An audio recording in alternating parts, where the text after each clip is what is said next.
Good afternoon, ladies and gentlemen, and welcome to the Vortex Racing Network's production of the Bonfire Premier Cup. I'll tell you what, stars and stripes, I'll fly over, and the Statue of Liberty. I've got goosebumps, ladies and gentlemen. It's elimination time, season 14 of the Bonfire Premier Cup, and we are at Talladega. Round of 12. Who will advance and who will be sad? 3 wide in the booth today. Mean Gene Money, Johnny Replay, and KK, Kevin Kyle, going to be producing for us today. Big booth up here, big race, big hair in the front row. Johnny, how you feeling, my friend? I've been waiting for this day since last year. And, I like that joke. But what makes me sad about Talladega is that every time we race at Talladega, I want to watch Talladega Nights, and you have to rent it now. You can't stream it. Oh, come on, Johnny, you are a tech-savvy guy. I know you've got it downloaded somewhere. You know, you got the external hard drive made for these moments. KK going to be producing here today. Kevin, what do you think, man? A lot of playoff implications out here today. Yeah, man, there's playoff implications everywhere you look up and down the field, and not to mention the best of the rest playoff series going on also, Mean Gene. So that bubble is going to be very interesting to keep an eye on. And also, with David Owens still hasn't entered the parking lot, it might open up another playoff spot for a lucky driver going into the round Exactly. Let's go ahead and pull up that playoff picture. Now, round of 12, right now, 8 drivers will advance to next round. Darlington, Bristol, Vegas, that's a sexy threesome. But today, these are the guys battling for it. No David Owens, so take that away. The line becomes 9. That means Tommy Fox right now with a 4-point lead over Kevin Kyle and Brandon Shelton. David Brenner back on the track after he got meat missiled by the 51 last week. Ran well in the truck series, so Brenner is in good shape, will be competing here today. Huge field of 33 drivers, so we can expect a big point swing if any of these guys were to get caught in an early caution. Only driver safe, Landry with that win last week at Homestead, guaranteed in. Vulpes on points should be safe. Other than that, everybody else at risk. So keeping an eye, especially on that line at the bottom. Fox, Kyle, Brandon Shelton. Gonna see how that works. Kevin Kyle mentioned best of the rest as well. Let's take a little look at that. Working the same way with an elimination format. You can see up at the top, 3 guys that almost made the playoff. Jared Kelly almost got that win at the end of the year, regular season. Didn't quite get it, but here he is now in an arm wrestling match with Richard Modric and Michael Cera. Jake Johnson also in this picture as well, as far as those points are going to go. Ferdiani, last year's best of the rest winner up top. A much improved Todd Dunn. This guy right here, look at that, 11 above the line right now. Wayne Newman, Gambrel on the power of 1 start finds himself above that line, and then Tim Darby, Gerald Rose, those 2 guys both with DNFs the previous 2 races. Maybe they can break that streak. So lots on the line for both the playoff drivers and the best of the rest drivers. Can't wait to see how it moves forward. Juan, last week we saw some excitement at Homestead. Landry did get that win. David Medina Sr. couldn't catch him, but those guys just stood out, didn't they? Medina leading 43 laps, Landry leading 59 laps, but this is a super speedway, different beast. Oh, yeah, I mean, I can't expect anybody to feel comfortable with the positions they're in, except maybe Vulpes. Being at Talladega, we already know what happens at super speedways. Yeah, Joe Vulpes, his record on super speedways in the Cup is amazing. And, you know, most of these cars, wouldn't you agree, Juan? They got no horsepower. So it turns into a drafting situation, a blocking situation, and sometimes a fuel mileage situation. Nobody better than Vulpes at that. Yeah, once I got into this car, I kind of expected it to go faster, but you know, racing it at the super speedway, the only thing I feel like can really help out is obviously these guys are going to be in bigger groups, talking to each other, and you're going to see that one ballsy guy take 4 or 5 guys and start a third line, and then that's where the excitement's going to come in. Hey, don't you talk about Nick Mills like that. Nick Mills, good friend of mine.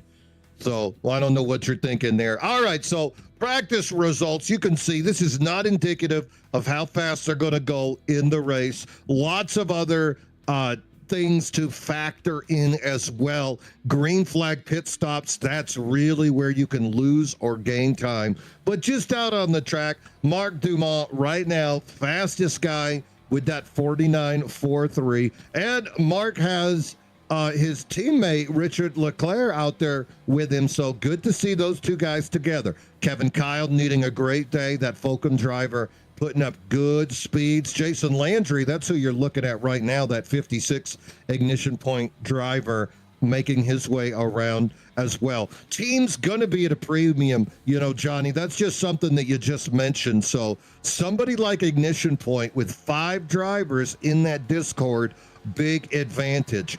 Other teams are teaming up though to get a little bit more of an edge. We see Animal House Customs combining with Gulf Coast Racing today. We also see Pony Up Motorsports combining with Golden Octopus. And Golden Octopus, that's a hot ticket right now. We've seen a lot of progress from Garrett Austin. We've seen the Newman brothers doing really well. And Eddie Peltz also going to make his 3rd appearance of the season here today. So that'll be a 6-car team. There's Eddie right there. Eddie, you might know him from his DDI success. Great truck driver. Now trying to make that jump over to the Cup. You know a little bit about this guy, yeah? You know what? So I have a bad memory. A little inside thing. What'd you do? I have tattooed the wrong date on my arm. I sort of remember Peltz, but I feel like that was eons ago. Eons. Yeah. Oh my. I mean, you got to tell the crowd more. I mean, you can't just open it up with a little bit. I just you know, bad memory. Right. It's really what it is. Oh, we're gonna try to pull a little bit more of this story out of Johnny Replay as we go. But Eddie Peltz gonna be the 6th man in that Discord today. So keep an eye on those fellas as we move forward. I think another guy you got to look at. I mentioned him a little bit ago, Nick Mills. You know, Nick getting to run more and more often right now. Got to keep an eye on Mills. All of the Fulcum team as well. Without David Medina Sr., going to be a little bit tougher, but keeping an eye on those guys. Here's Nick Mills right here, the Kentucky driver. You know, Nick finally got to go back full-time on Tuesdays. And that's just another guy that we've seen. He's not afraid to use the outside lane, and he definitely is one of the better pushers here in the league. Question is, can he show that patience so he will be in a good finishing position at the end of the day? 33 drivers right now scheduled to do battle. And as KK mentioned earlier, David Owens not being one of them, little bit scary. Not having that guy there. David Owens, of course, a mainstay in multiple leagues. So missing him. Hope everything's all right down there in South Alabama. Here's the best of the rest driver right here, the double nickel, Jared Kelly. I thought this guy was going to win his way in at the end of the regular season, Juan. I mean, we saw him so many times just pushing on and getting close to the top 5, top 3. But then I feel like he just had a lot of bad luck, and it just would end his race or just punish him to the back. But I mean, at least he's the top of the best of the rest. That at least that's got to say something. It is, you know, and you expected him to be there considering his past successes and the reality of him being an actual driver. I think that does carry over. Jose Medina right here, one of the 5 ignition point drivers we talked about earlier, making that team a powerhouse. Jose's another guy that I've seen amazing speed early on in a race, and if he's still healthy at the end, this is a guy that you have to take into account. He can move that Camry about as fast as anybody on the track. And if he's going to have teammates there at the end, another fella you're going to have to put into the equation of who's going to walk out of here. Now, there will be a caution and a stage break on lap number 35. So those playoff points going to be very important. And here's a fella definitely needs some of those stage points. That 51 Bellini's Ford of Gerald Rose. This guy right here, lots of DNFs this year, having trouble. We've seen him in the front, quickly becomes a moving roadblock. Third-year driver. Keep waiting for him to break through. Hasn't been his season yet, but I tell you, Johnny, that's a really nice paint scheme. Oh yeah, who doesn't like to get shined in the eyes off of something so chromy and shiny? I'm not sure what's brighter. I was going to say, I'm not sure what's brighter there, Mean Gene, is the headshot off his dome or the paint job on the track. Well, one thing's for sure, if you're trying to hire a villain for your next feature film, that's the guy you want to contact. I think his IMDb info is also located in his bio here. Here we go. This is a guy he'll be running teammates with. Remember, Pony Up gonna be running in the same Discord as Golden Octopus, and that's Garrett Austin. Austin's had some great speed we've seen out of him. Very vocal driver as well as far as strategy goes, and gas mileage. So a big asset for that Golden Octopus racing team, along with the Newman brothers, along with Eddie Peltz. Gonna keep an eye on this 87. Teams at a premium. How big the team is gonna help you. I mean, it only takes about 6 fellas, and you could just get away from that lead group, drive around safely, but not be in fear of going a lap down. Justin Malarkey right here, the 73. I missed that green, yellow, and white car, but this is a beautiful car as well. The 73 body armor ride that he's got going here. Malarkey's another fellow with a lot of speed, a lot of potential, but also just hasn't had the finishes, I think, that we've seen out of Justin in the previous years. But if we get to the end of the race, Johnny, this guy's top 5. I'm not going to be surprised. I mean, this is a guy that could put down a dub and walk away right into victory lane and hoist that trophy above his head. I mean, realistically speaking, I feel like at a super speedway, any of these guys can take the win. Like, there's no shortage of talent with these drivers.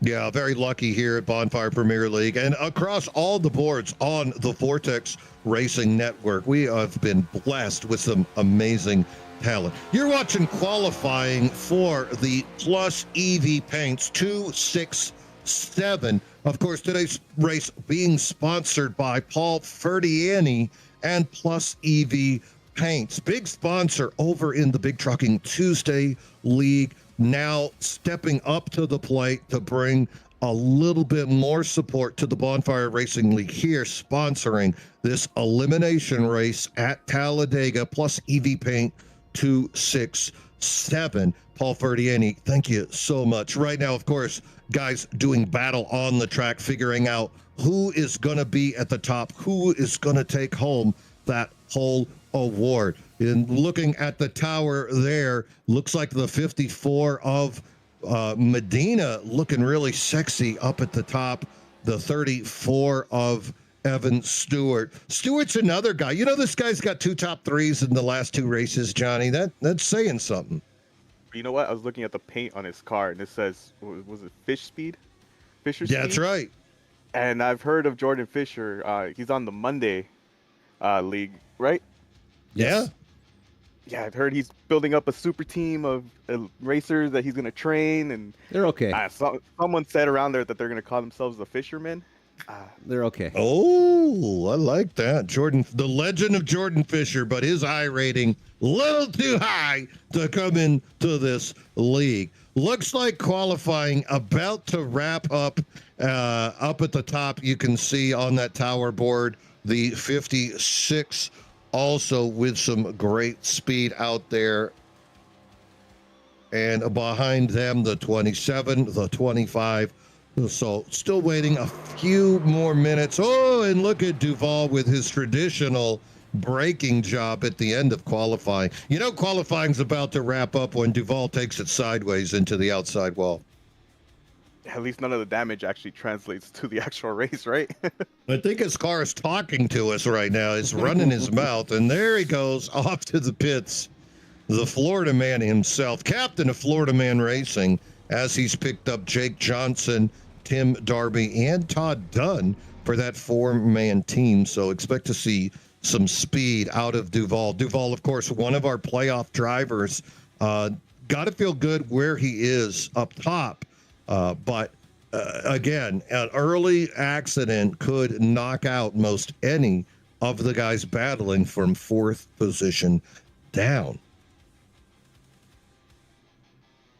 There she goes. Qualifying officially over. And there it is, top of the poll, Jose Medina. Congratulations, Jose. You are the SimRacingNation.com Poll Award winner. Sim Racing Nation, great community of drivers that, if you're not familiar, these guys share info, talk about different tracks, cars, downloads that iRacing is having. SimRacingNation.com.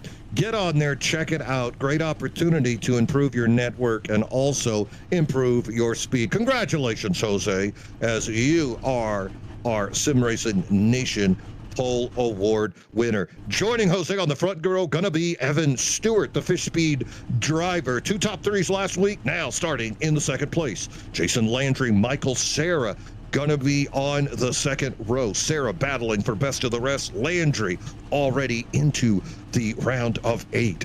Eric Gambrell gonna start in 4th. Next to him, Richard Leclerc. Great start there for the 117 Canadian driver. Malarkey gonna be starting in 7th. Joining him on the 4th row will be Paul Ferdiani, today's sponsor of the Plus EV Paints 267. Playoff contender Kevin Kyle going to be starting in 9th in the number 31 Sim and Destroy Ford. Next to him, Zach Engel, perennial truck playoff driver now with a top 10 start here today. Wayne Newman, Golden Octopus driver on the cut line for best of the rest. Going to fire off from the 11th position. And next to him on the 6th row, Brandon Shelton, needing a big day to advance in the round of 8. Rich Swingle going to fire off from the 13th position in the number 97. Next to him is going to be Jared Kelly. Kelly up at the top of best of the rest right now. Needs more points. Golden Octopus driver Garrett Austin going to be starting in the 15th position. Next to him, Florida Man Racing Jax Duvall in the 16th spot. Take it away, Johnny.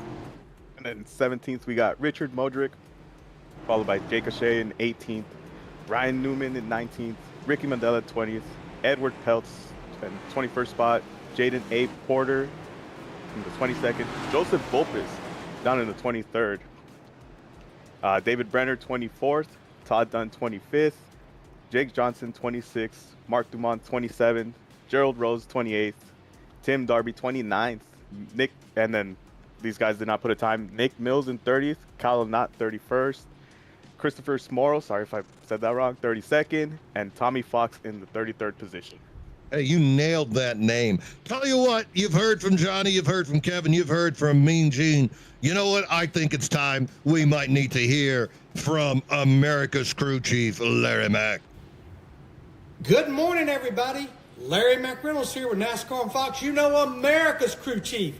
Welcome to the Bonfire Premier Cup Series. You know the deal. All right, all right, all right. Drivers, start your engines. Boogity, boogity, boogity. Let's go iRacing.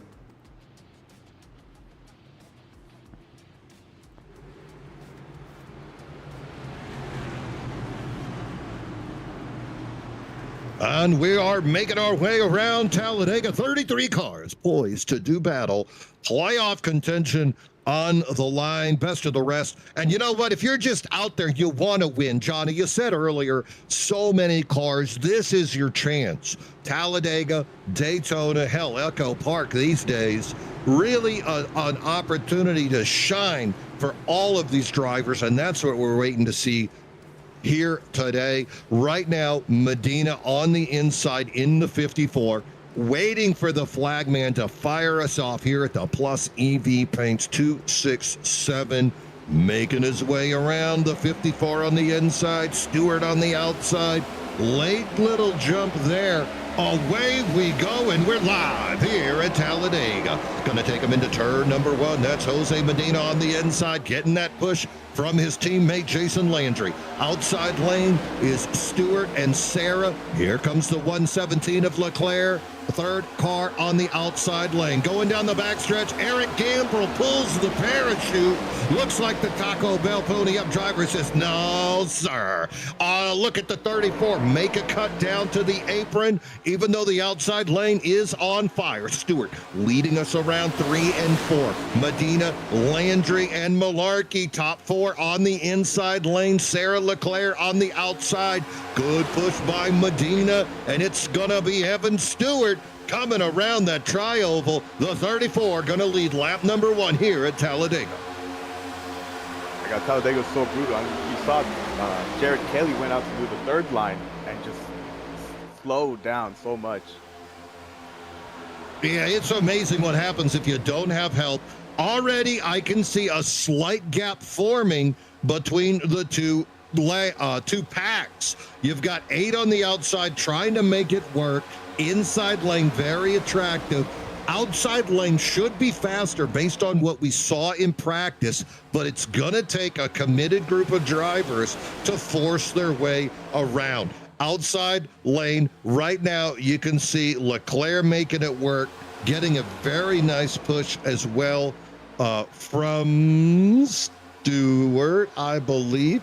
Inside lane, Michael Sarah making it work. Paul Ferdiani, Evan Stewart, Zach Engel, top 5. Oh, and there's your third guy again. There he goes, going up to the top again. Seeing if somebody will probably get up with him, but nobody on the outside lane is really behind him. He only has 2 cars. I don't think that's going to be enough. Yeah, that's the amazing part here is side drafting is on the board, but if you don't have a few cars to push, you're not going to make any progress. 2 guys can go, but it's the third guy that really makes a difference. You can see Zach Engel, third car on the outside lane, right behind Ferdiani and Leclerc. And how close he gets will make the progress of the outside lane. Add in Shelton, the 77 of Achey as well. And finally, the outside lane making progress as those 5 are lined up. Jared Kelly, 6th car on the outside lane, but we've already seen the double nickel threaten to go 3 wide twice. Didn't have any takers, but it's a long race. I don't think anybody wants to wreck here on lap number 4. No, and especially with it being a playoff race where, you know, people's points are at stake. Why take the risk early? Outside lane got about 9 cars trying to make it work. Inside lane fades all the way back, though you can see them driving back to about 30th position without any kind of issue. So inside lane, safest option. Outside lane looks to be a little quicker, but it's going to take more cars to make it work. You can see Shelton there. Leclerc, though, the Canadian, committed. And here goes Jared Kelly, third time that he's trying to make it 3 wide, and nobody's got the testicular fortitude to go along with the double nickel. Outside lane really starting to fade now, Johnny. Do you think this is just a safety issue? People don't want to risk it? I mean, if you're on that outside, there is nowhere to go if the big one starts. It's very, I can tell you from my experience, it's very scary to be on the outside. It's very scary to be on the inside. I don't think there's anywhere safe. Well, we're safe up here in the booth. And yeah. Are we? As long as it's a piece of car doesn't come flying at us. Well, let me check. Yeah, KK still has his shoes on. We're safe up here in the booth. No Taco Bell allowed in the booth here today at Talladega. Only Taco Bell is on the side of that number 25 of Eric Gambrell. Fast movers so far. Looks like Jake Achey has moved up about 7 spots into the 11th position. That's that yellow and black car on the outside, right behind Shelton pinched in between Mandela. Mandela, another playoff driver. And, Johnny, great thing to see. Last year's Rookie of the Year contenders, Rick Mandela and Jose Medina, now this year's playoff drivers. Gotta love seeing that. Oh, Jake O'Shea, Pittsburgh, Pennsylvania. We're not friends come Monday, Jake. Go Texans. And it's so funny too, because before I came onto this broadcast with you guys, our fellow commentator Zach Panzarella was telling me about Rick Mandela and Jose Medina. They're good drivers, and you could learn off of them about how they drive and all that. And then I come here and I find out they were rookies last year. I'm like, I can do it too, maybe, Oh, I hear a rumor. I don't want to put you on the spot, but I hear that you might be in negotiation with Pony Up to jump in one of those cars next year. Anything you want to talk about there? Let's say my A license got removed to a B license, but we're working our way to get back up there. Oh, and this, I think I can reveal this. Next year, the Bonfire Premier Cup will be going to a 2,000 iRating cap. So Dennis Puckett, the founder of the league, he had a motto which was a league for the rest of us, meaning not just the fastest guys on the platform. And so I think we see that move for them, trying to, attract the drivers that are advancing. So you don't need to worry about that ABC. I think you're going to be in good shape with next year's projected 2,000 iRating cap. We're on lap number 8. You are on the Vortex Racing Network. Mean Gene Money on the mic. I've got Johnny Replay and Kevin Kyle producing up here with me. Story for me right now, outside lane seems to have better speed. No one willing to stay there except for our Canadian friend, Richard Leclerc. He's been committed to that outside lane. That's the 117 second car on the outside lane, 5th row overall. And then also Jared Kelly, only guy trying to make it 3 wide. So those two guys, I think, standing out for me at the moment. But other than that, Michael Cera and Evan Stewart hunting a 3rd podium up front. Back in the pack, not quite as aggressive. We've seen a lot of following. So, Johnny, you said no one wants to be the guy to start the big one. How long do you think we can see this gentleman racing? Oh, it's such a top, like, if you were to ask me to bet money on when we would see it, I would not bet money, because it can happen at any time. The only thing that I'm seeing right now is that there's 3 safe drivers if the big one happens, assuming wherever it happens in the position. It's Kyle Lynott, Edward Peltz, and Tommy Fox. They're behind. They have a huge gap from the rest of the guys. And I'm still doing my job of replays. I look back, try to see what happened.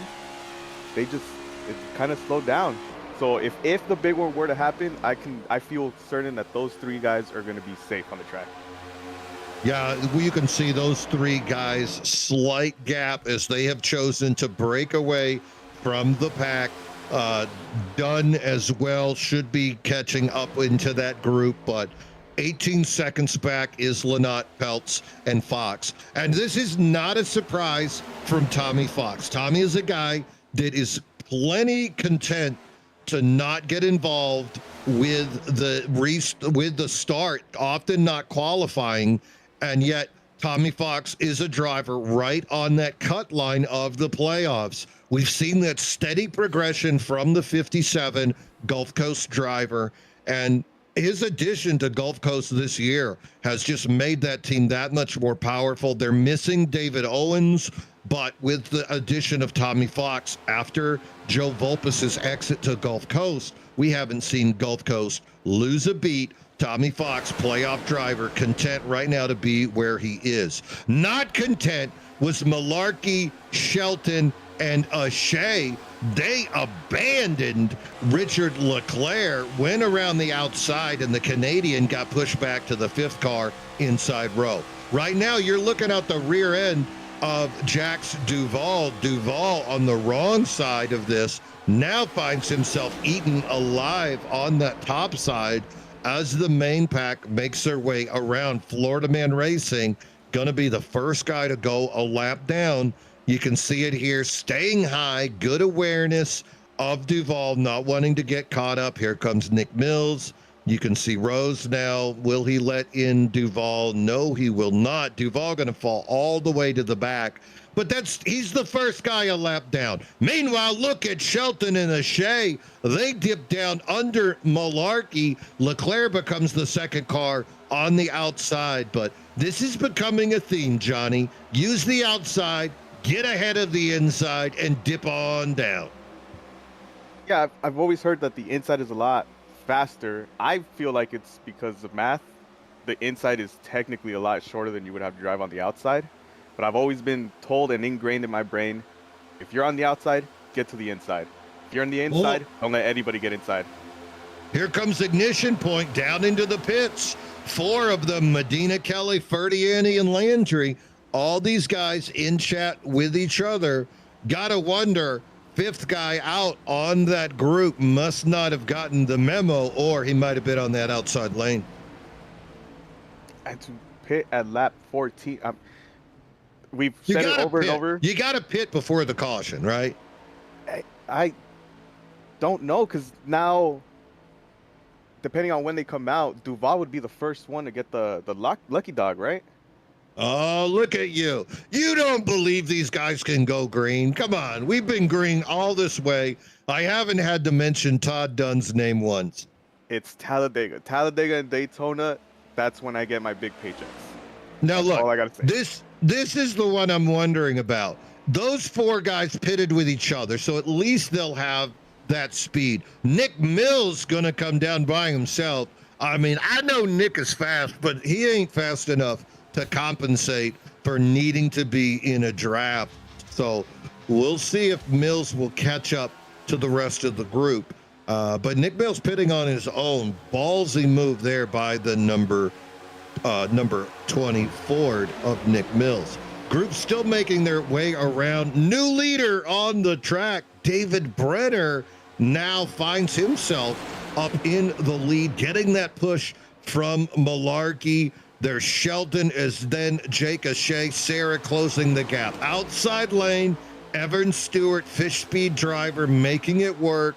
He's got that 14 of Mark Dumont now closing the gap on the outside, and fellow Canadian Jaden Porter in that purple and blue 74 Toyota. So couple Canadians making the outside work. Rick Mandela, Jerry Rose on the outside. So as the pits cycles start to open up, we're going to see more of those names we're not accustomed to seeing pushing their way up. Here we go. Looks like Brenner led his lap, got his bonus point, and now content to probably bring her into the pits here. Evan Stewart going to take over the lead, battling with Brandon Shelton. Still a lot of action up front as these pit cycles open up. Wait, hold up. We don't have bonus points for leading laps, do we? Or do we have him in the playoffs? Oh, I thought this was the Premier Cup where you had different points from Tuesday. I don't think you get. Now you're going to make me go to race sim in the middle of the dang race. It's happening. Yeah, I don't think we get bonus points for leading laps. Oh, you're right. Kevin Kyle stepping in to correct us.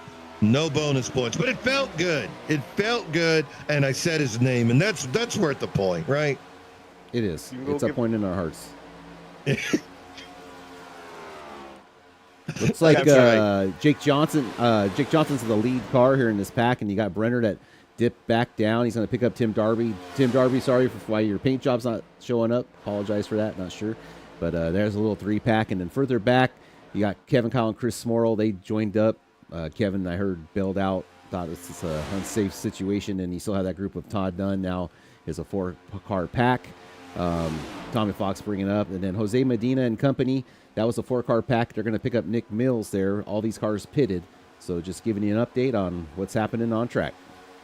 Kevin Kyle, Johnny on the spot, helping us out here. This is the initial pack still together, now closing up on that Ignition Point plus Nick Mills group. Evan Stewart in that lead. You can see behind him Malarkey and Ashay. Then Michael Sarah, Zach Engel. Outside row, that's where you see Shelton getting a little push from Dumont. Jaden Porter, Rich Swingle making his way up into the top 10 as well. So I would imagine top speed is a little bit higher. Also, last lap, a little bit quicker. That lead group around 50.15, where if you go down to that Ignition Point group, they're around 50.26. Only a tenth of a second. Luckily, they have Nick Mills, the fifth car, to keep their momentum going. I think anything less than 4, though, you're really going to start losing tenths of a second, putting yourself in danger. We saw that happen to Duval early on. And now, as well, Richard Leclerc being shown a lap down. I think the 117 victim of black flag had to do the drive-through. Very unfortunate, because I believe he got the black flag as a result of avoiding a wreck. Went down into the pits. Commonly, that black flag is cleared, but today, not having that opportunity. Yeah, and not having an opportunity just- because it's an adminless race today. So if you get a black flag, you're going to have to It's serve insanity. it. Yeah. Nobody's in charge. So The ultimate catastrophe that we could have at Talladega. No admins. There could be a lot of wrecks. It's 33 chaotic. drivers. yeah, And we're driving the best we've ever driven. you really Yeah. No cautions yet. Let's jinx it. No cautions yet. Looks like 08 Newman's coming down. We got some pitters coming down with Jerry Rose. All right, so this is, look, it's that golden octopus. Oh, here comes, remember 2 weeks ago, Gambrill took Rose out, teammates. This week, he spares the rod, and he spoils the child. But this is that group, that golden octopus, Pony Up Motorsports team, gonna bring it in. Oh, and Rose missed his pit. I see him backing up on my screen. That's good driving, Chrome Dome. So those 5, you might just have 4 together coming out. But I think Gambrill running with that Golden Octopus group, that's going to be a quick group right there. We've seen both Newman brothers with some top 10s. Garrett Austin has got a top 5 and a few top 10s to his credit as well. So I think if those 5 boys can all link back together, they might make about the same progress, keep that track position, just like we saw Ignition Point Racing do. Now, again, camera back on the lead group. You can see outside lane, they're starting to fade. On the outside is the 14. I believe that is Dumont with the help of Porter, a couple of Canadians on the outside. Inside lane, that's Jake Johnson in that 32. Joe Vulpes directly in front of him. Now, this is the team trying to hold on. Ignition Point was your first group that came into the pits. That's Jose Medina in 26 leading that group. Those guys only 43 seconds ahead of the lead pap. Cycles is going to come around for fuel, but these guys trying to hold on as long as they can. That's Ignition Point of Jose Medina, Landry, Ferdiani, and Kelly. They're doing a great job, Nick Eugene. Mills has hooked up with this group. Yeah, they're doing a great job. They're running faster laps than Brandon Shelton and Evan Stewart by about 0.2 of a second. So they've finally gotten it organized and starting to put down some better lap times. So if they can do that consistently, they might get a gap here if it green flag cycles out here. Mm-hmm. Great run right there by those guys, Johnny. The one thing I'm noticing a lot, and try to keep an eye out for me to see if I'm right or wrong. I'm noticing the inside line, the top 3 guys are a lot closer always than the outside line top 3 guys. And I feel like that's what's killing the outside line speed, because you need that third guy to be able to help the second guy to be able to push the first guy to be able to go fast. Yeah, I agree. Yeah, completely. The draft is all very indicative of that third car being able to get to the back bumper, and so that second car can push the front car better. So it takes everyone in line. I'd say the first 4 cars, Very important. As Evan there misses pit box.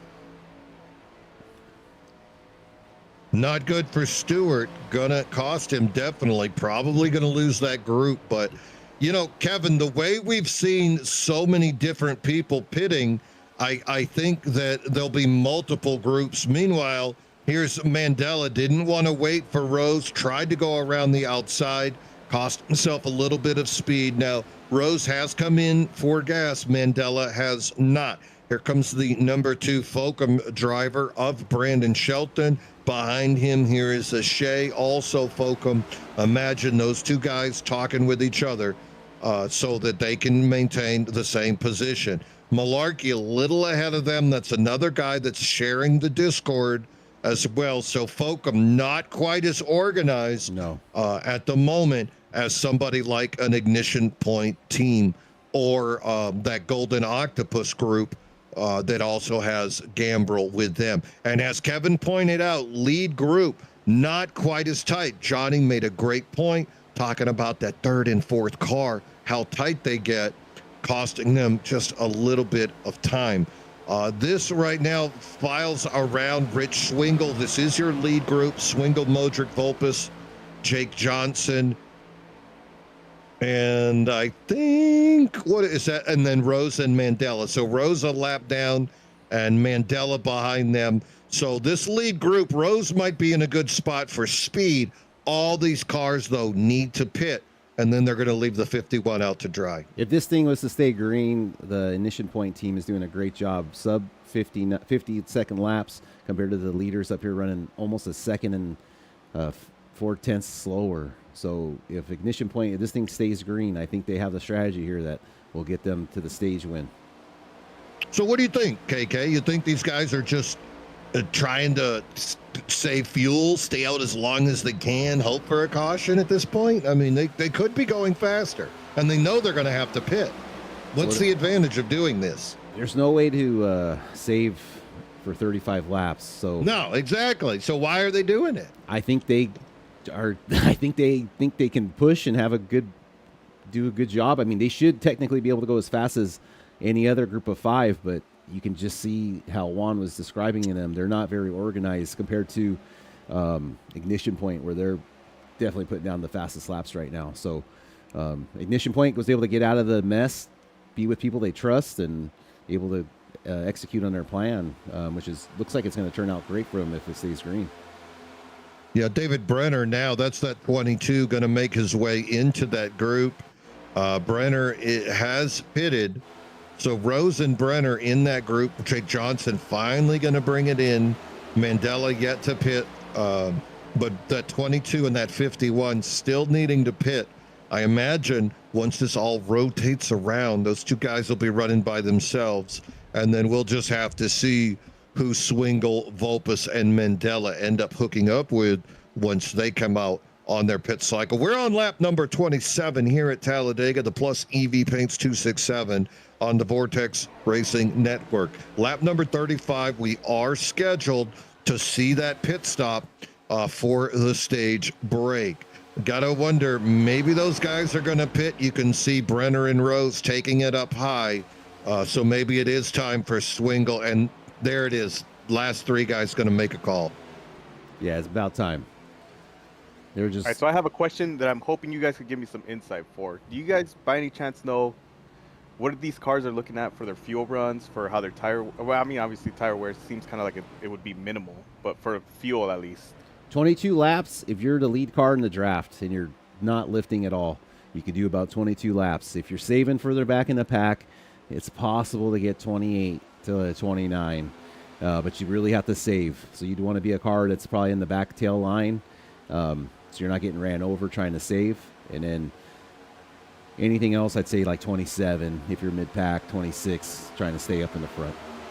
Because now I'm kind of wondering what Jason Landry and his team were thinking, because they pit in, correct me if I'm wrong, they pit in lap 13, almost like we're now double of what they pit in, right? Well, that was when the window opened. That's when that was the moment the window opened. And you can see it kind of paid off because they avoided the group that came in. Golden Octopus Pony Up came in right after them. And now those are the two groups that we see up front. As this thing is rotated around, you can see the Newman brothers are in the lead. Garrett Austin, Eric Gambrell. Those were that second group that pitted. And then Mills, Shelton, Engel, Sarah, Ferdy, Annie, Landry, Kelly, Medina, all of those ignition point guys. So the first two groups that pitted are the ones that are currently in the lead. Great racing, and now they're eating up some people. You can see Justin Malarkey goes a lap down, and then right ahead of him, looks like Leclerc in danger of going down yet another lap. That would be 3 for the Canadian, and then Duval as well. Jake Johnson going to get eaten up. Oh, it's chaos! Look at Gambrell giving Mills a push when they go 3 wide. Oh, you got to love that sophomore driver. And this is what I talked about, where you needed just that one ballsy guy just to run that third line. Oh, that's but you know, as a replay guy, it worked out. It worked out, but I mean, one little wiggle and we might have been having a different conversation. Nick Mills did the best job out of everybody there on that pit cycle. I mean, he was with Ignition Point, and you can see him battling for third position right now, while Ignition Point's kind of hemmed up. I know Ignition Point's probably got a big focus on Jose Medina today. Not officially a part of the team, but basically is. I know they're trying to get him into the round of 8, and he's right there on the cusp of it. So I think Jose Medina and Ignition Point are really looking forward to getting him up to the front here. Yeah, you're right about Nick Mills. I was worried about the number 20 coming in by himself, but he managed to have enough speed, got enough of a gap on that extra few laps he ran after Ignition Point left the group. While the lead group was still organized, Mills was able to hook up with those Ignition Point boys, and now there he is, first car on the inside lane of this lead group. Brandon Shelton, the Fulcum Ford Chevy, on the outside, getting the push from Zach Engel, and then the Golden Octopus guys. They kind of got ate up once Ignition Point settled in, but right now, outside lane, Shelton and Engel looking good. And they're trying to get Malarkey up front just to get the lucky dog. Ooh.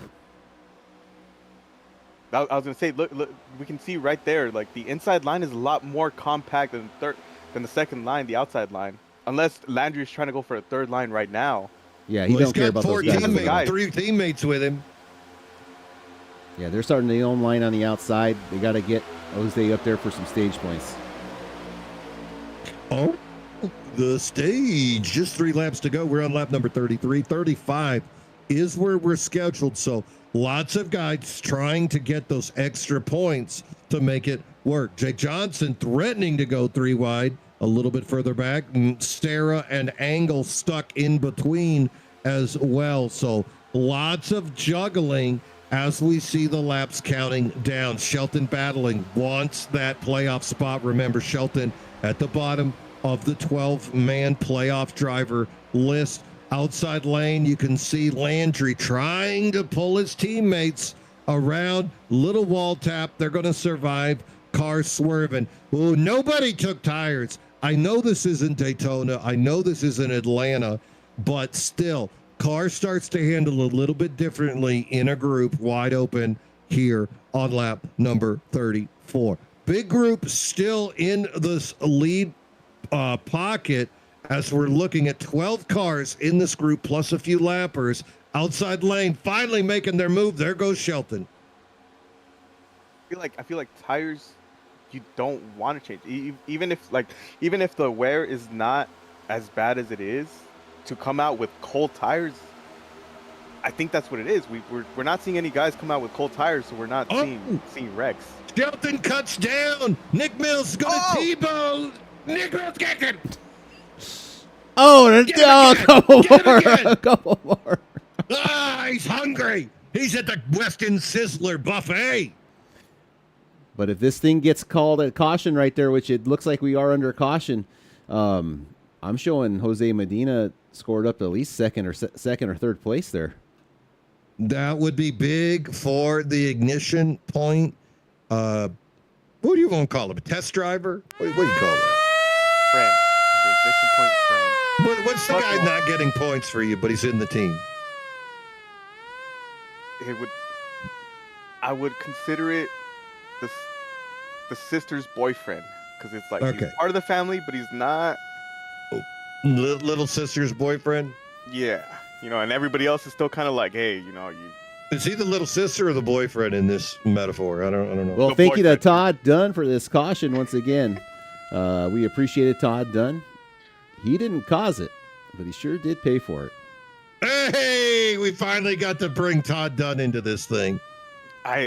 And that's where I said in the beginning, if I had to put money onto it, we went 35 laps. That is impressive of itself. Just the talent of these guys is amazing. And then Juan, let me know when you you got a that. replay of that foolishness? Oh yeah, I got the replay right here. Okay, let me switch over to here. It's our first attempt. Okay, Juan, I'm ready when you are. Okay, This is Kevin's first time. Be gentle. Okay, so we have Brandon Shelton, we have Malarkey right behind him, and then the outside line we have the number 47. Hold on. He ain't ready for it yet. Oh, it's You gotta go playing. slower. I'm playing. It's on. It's on. Oh no, I have it paused. I'm gonna put the slow motion. I wanna Oh, set the you've scene for you paused guys. it. Oh, look at I you. want to set the scene. Yeah. So we have the 73 pushing Shelton amazingly. He comes up a little bit, goes onto the outside line with Zach Engel, and I think this is where disaster strikes, where you see that little tap right on the bumper, pushes him down, taps the 73, and we know how finicky these cars are. Any micro movements, it just wants to go all over the place. I mean, what Another do you one. say if you're Shelton Another at one. this point? Like, I'm not talking about Nick Mills double, triple, quadruple tapping you, but I mean, it's just the beginning of that. Shelton was the guy making the outside lane work almost the whole time.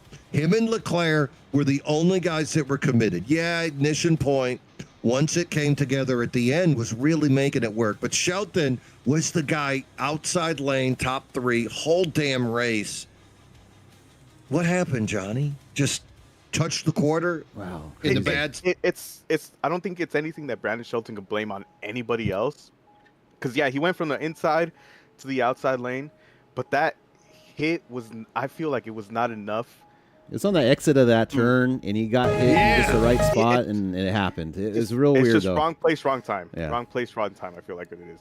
All right, you guys, There's I'm nothing we gonna can really blame on anybody else. I'm gonna let That's you guys such a tough pill. talk about this. I'm gonna use the restroom real fast while they're under caution. So you Yeah, guys it's got such a it. tough pill to swallow, especially considering how successful you were out there.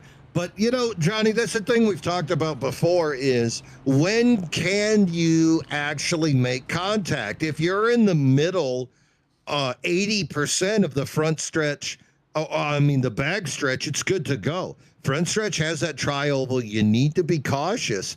But if you make contact, especially if it's not square, 0 degrees obliquity, you might cause a little bit of an accident, and that's what we saw right there with Angle. Now, pits are open. We've seen a few guys come in there on lap 35. And now, how about these guys, Johnny? They're being slick. They want a little extra. What are you going to get? 3 more ounces of fuel? I mean, they did pit the earliest, so I feel like they do still have that sort of, because, I mean, I don't think tire wear is going to be a huge factor. So their main thing that they're looking for is to make sure that their fuel lasts. They hit the earliest, they can still stay out, but I feel like they're still going to have to pit back in a couple laps in.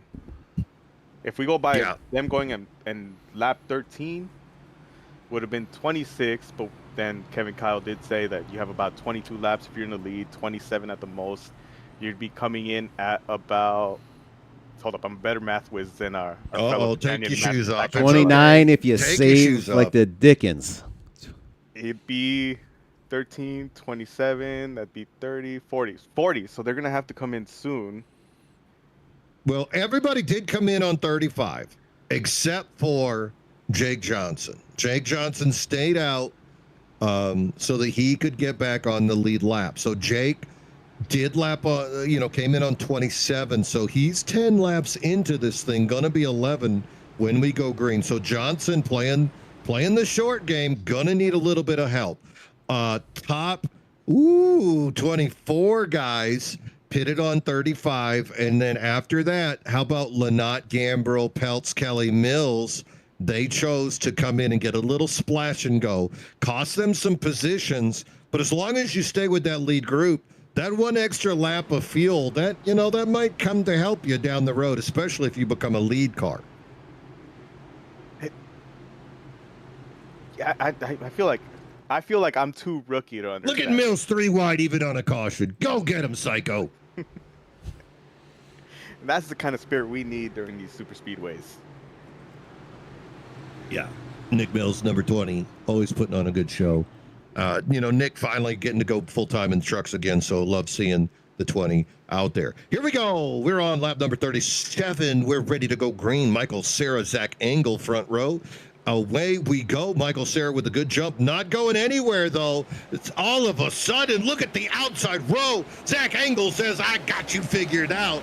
Gonna take the lead. Outside lane, Vulpes now getting the push from Mark Dumont. Little bit of help from Ryan Newman as well. Outside lane not working once Cera dipped in low. Inside lane, Engel, Vulpes, Cera, Landry getting the push from his teammate Medina, and then the 77 of Ashay, sixth car inside row. Ignition point gonna take it on the outside, says push me to Dumont, and he does so. Outside lane, Landry, Medina, Dumont, and the 15 of Ryan Newman as well. Outside lane trying to make it work. Inside lane with the slight advantage, but once you get past the top four, there's a gap that could hurt you. Engel getting the push from Vulpes. Vulpes 4 wins in his last 7 super speedway starts. That number 11 about as dangerous as a rattlesnake in a tight enclosed space.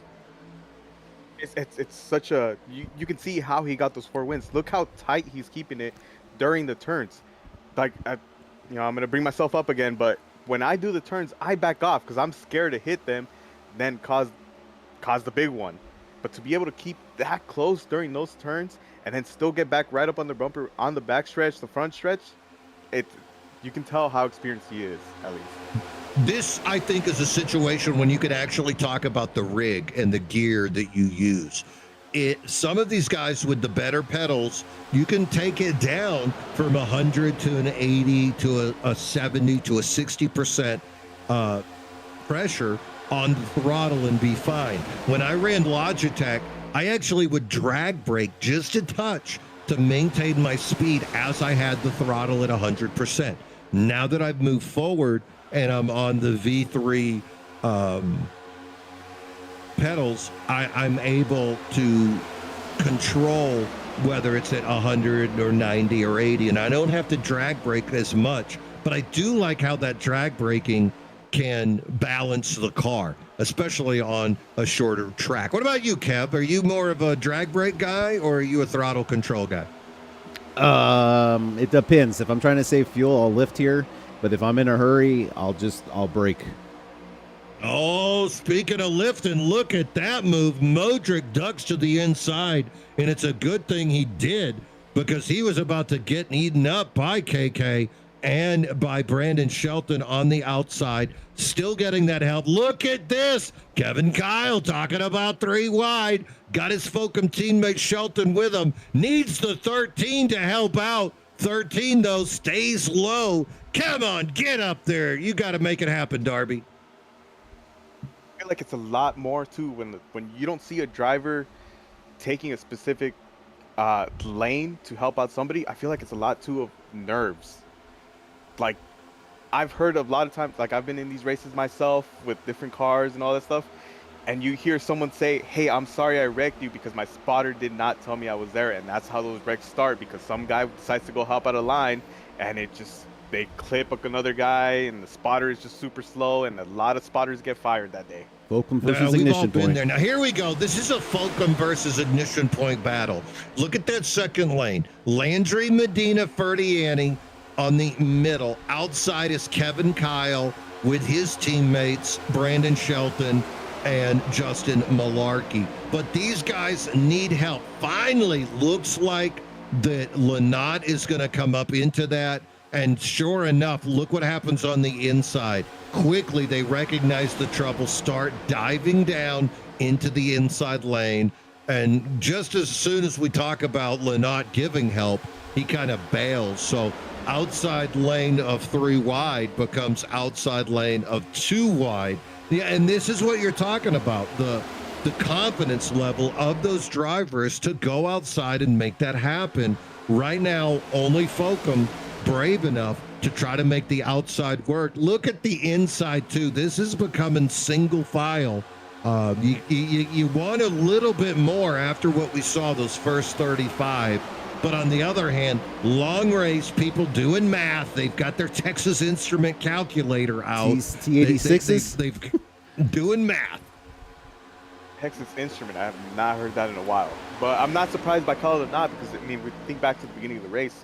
He stayed behind with, it was Tommy Fox and Edward Peltz. He's playing it safe. As far as I feel, he's playing it safe. He does not want to get caught up in a wreck. He knows points are on the line. Like, I feel like he's being smart by not putting himself in situations he does not need to be in. Right now, we got 30 cars on the lead lap. Justin Malarkey is in the lucky position, but he does. Oh!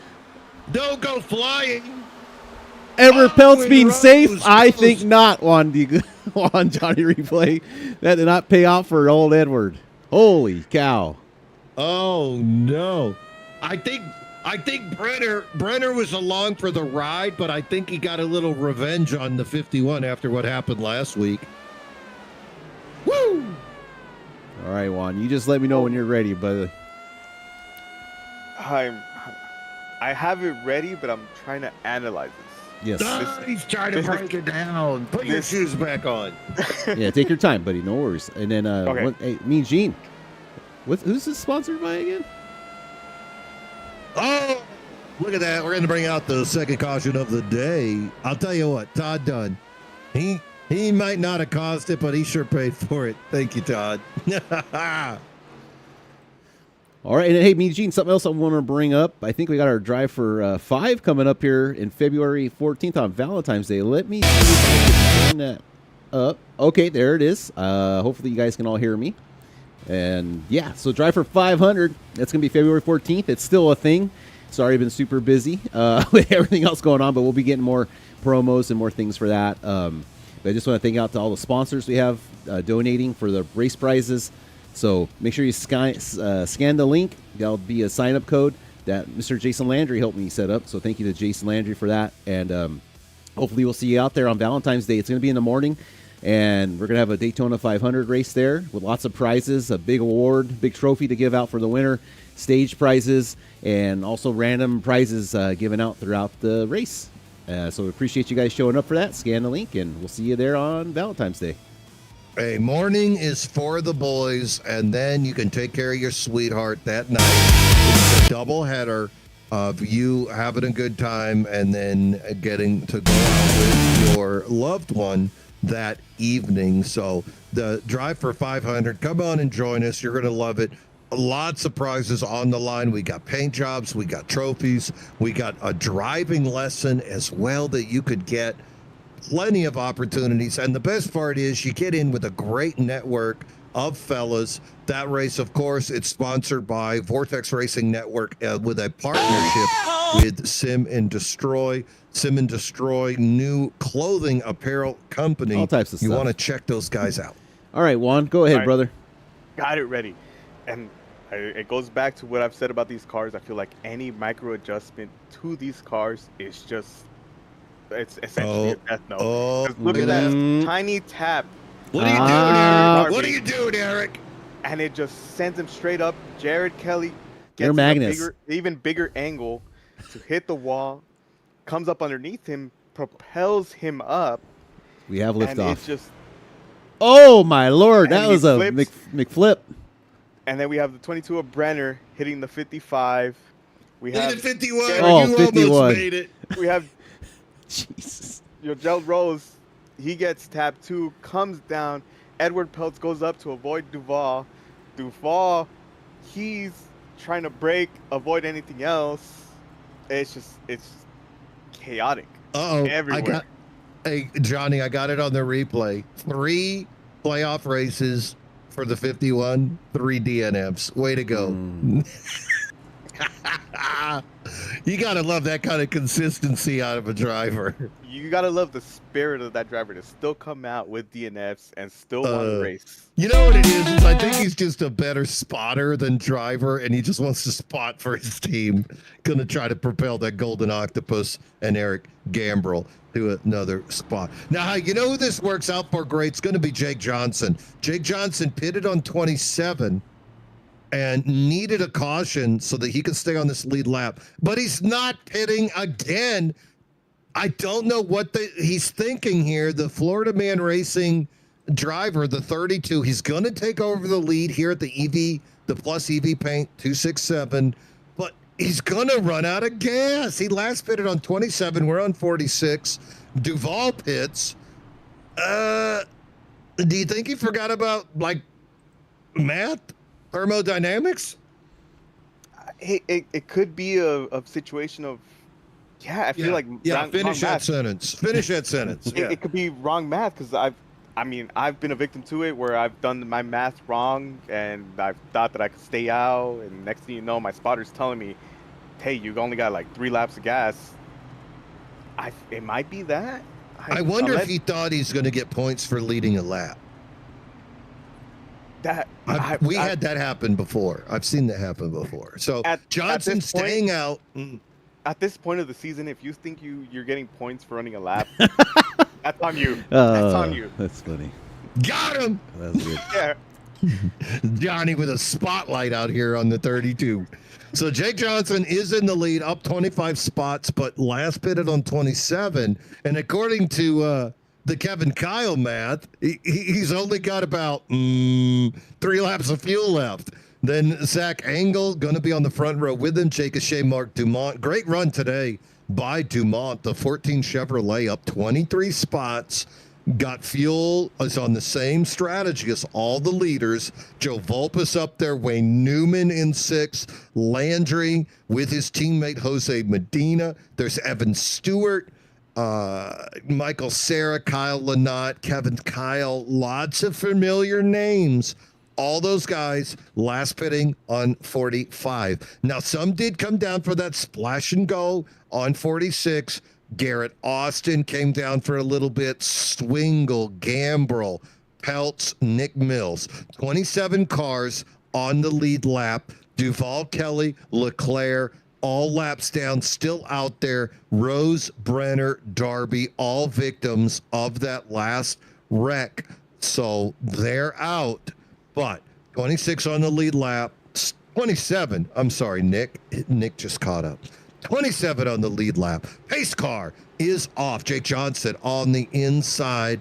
You can do magic, as can he. Magic Johnson is the control car, bringing it into the United Rentals restart zone. Away we go. What a jump by Johnson. Got a 3-car lead immediately. What's going on there? On the inside, trying to make pace. Outside lane, Engel, Leclerc, not quite as fast. Vulpes, 3rd car, gonna get that push from Landry. Remember at Echo Park, Landry and Vulpes were close buddies as Landry pushed Vulpes to the win. So maybe a little something could be going from Animal House Custom at Ignition Point as we get forward in this race. Now Johnson getting eaten up by the field. As they gonna pull even outside lane, trying to make it work. Vulpes, Landry, looks like a replay from Atlanta coming into 3 and 4. Then you got Medina and a little push from Engel as well. Outside lane, gonna pull away, Johnny. I think this is the best performance we've seen from the outside lane, where everybody. Oh, look at Landry says, "No, Joe, we're not friends. We're not friends." That false sense of security, like, hey, remember when I helped you? Yeah, I'm not helping you again. You gotta love it. But look, Dumont's still committed to the outside. Evan Stewart, Michael Serra, Kevin Kyle, top 5 on the outside lane, making the push. Vulpes side by side with Engel. Look at Johnson. He pulls the parachute. Somebody reminded him you need fuel to drive the car. And Johnson finally going to bring it in. Oh my, and is that It's not gotta a hurt, repeat- Johnny. Is that not a repeat of Kyle Larson? Mm-hmm. Right. I don't know who that is. No Who's shake, Kyle. no swerve. You no you swerve. work with Zach Panzarella. I think you Who's know who that? Kyle Larson is. that? I don't know Zach who who? that guy is. And then, is that Joey? That's not Joey Logano. I don't know who that is. Look at the outside lane, though. Kevin Kyle going to take over the lead. Folkham making it work. Kyle, Shelton, Smorrell, outside lane. And then here comes the Canadian Mark Dumont. You know what? You don't need Mark to translate because I know how to say first place. Dumont getting the push from Stewart. He's got Vulpes, Landry, Medina, outside lane Folkham by theirself. No help from Tommy Fox. Inside lane making it work. Poor Mandela getting 3 wide. And it's Mark Dumont going to take the lead here at Talladega on lap number 50. Yeah, in Look at retrospect, Leclerc. that high line's got to come back down. Can't stay up there against the wall by yourself like that. Why not? You don't need gas and you don't need teammates. Let's go. Oh, 100%. That's the 2 things you do need. What are we? We're not. It is a super speedway. All right, so here we go. Kevin Kyle still trying to make the outside lane work. Folkham Racing committed to that outside lane. You can see Kyle, Shelton, Smorrell, Tommy Fox, now part of that outside 4. Inside lane, deep, but not quite as put together as the Folkham boys. Tommy Fox, 4th car, outside lane. Jaden Porter slowly coming into effect. Mandela, Ferdiani, Richard Leclerc. Leclerc is a couple of laps down, but no damage on that car. Remember, he was penalized, got the black flag drive-through for avoiding the wreck. That'll teach you, Richard. Next time, just drive a hole through him. Just turn into Steve Lewis, T-bone him, and maybe they'll give you that clear that you deserve. Outside lane, though, making it work. Look how close the Folkham boys are. And with the addition of Fox and Porter, really making a great push.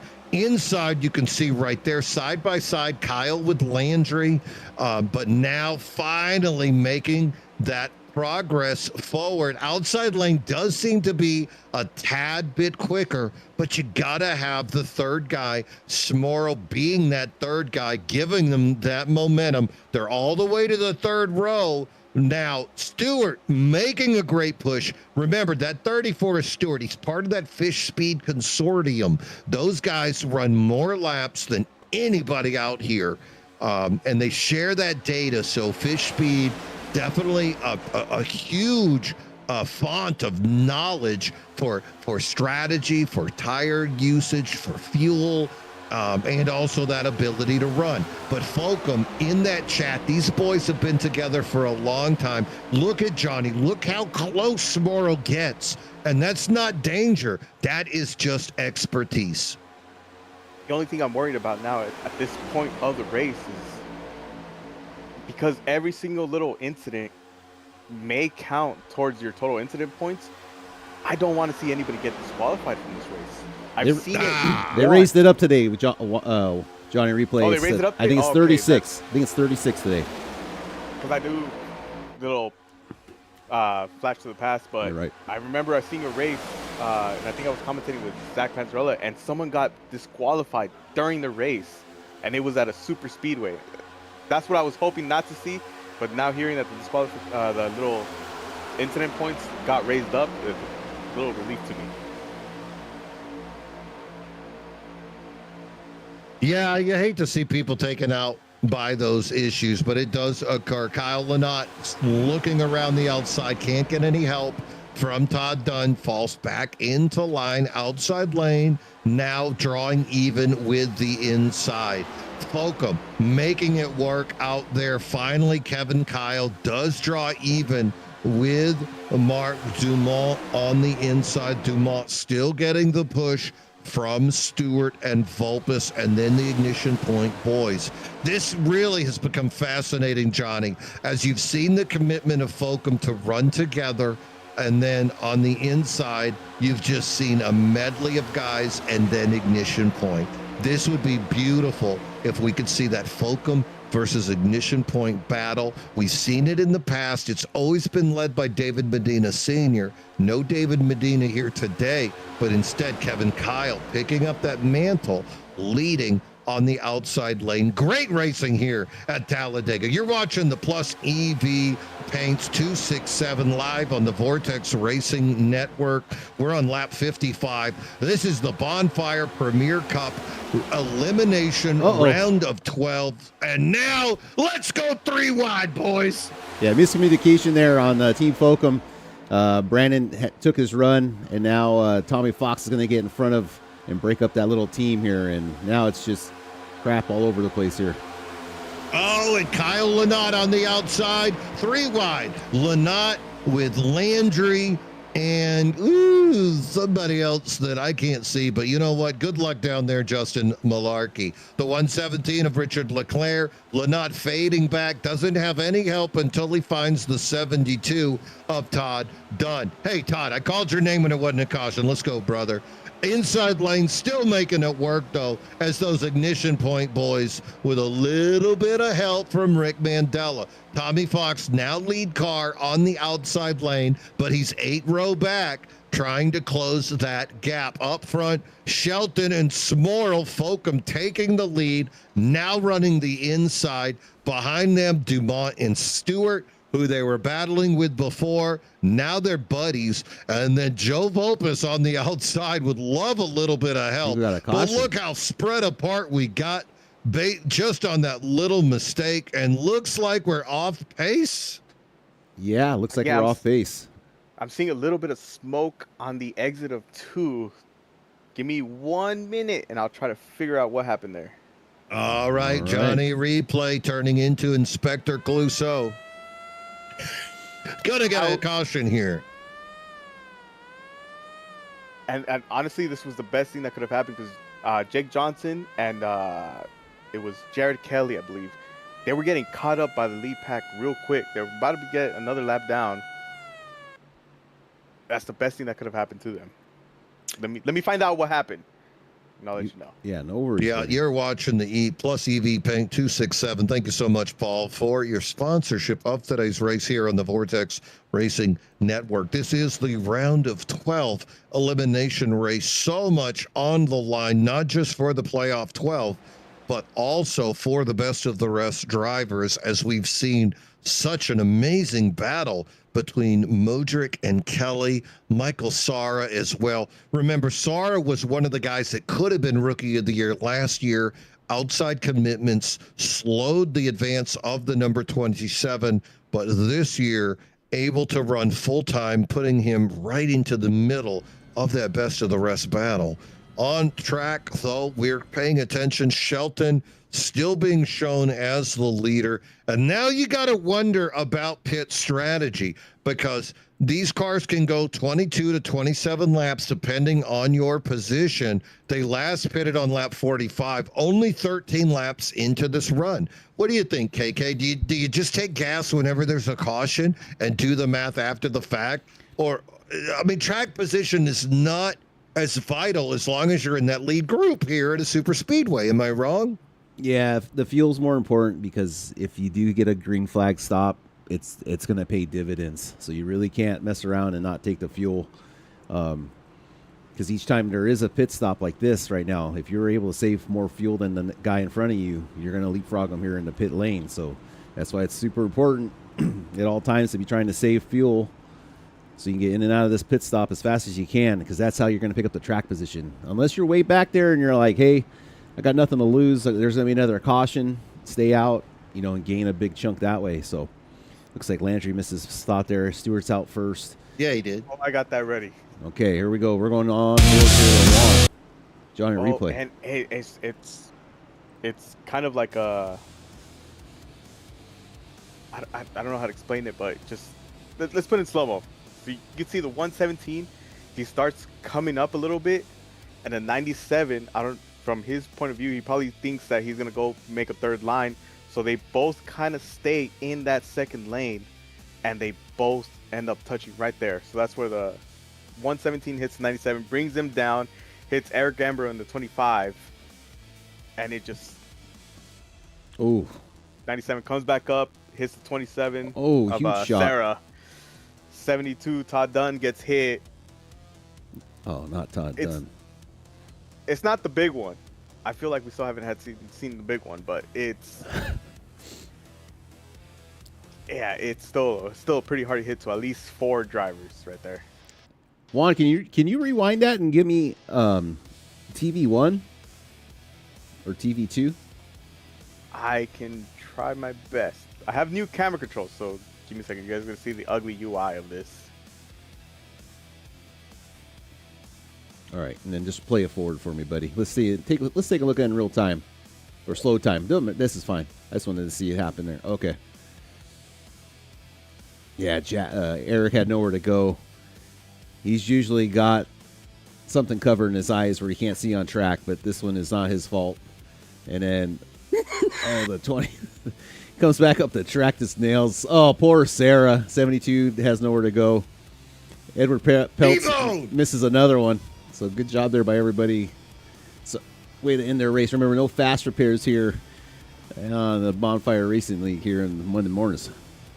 Oh, and they're having to use the grass to avoid all that foolishness. Michael Sarah up one of the top 3 best of the rest drivers. And remember, he's battling Modric and Kelly. Doesn't need to get caught in that. There's Todd Dunn. Had a nice 11-point lead. Luckily for him, Rose and Darby already off the track. So best of the rest, gonna be okay.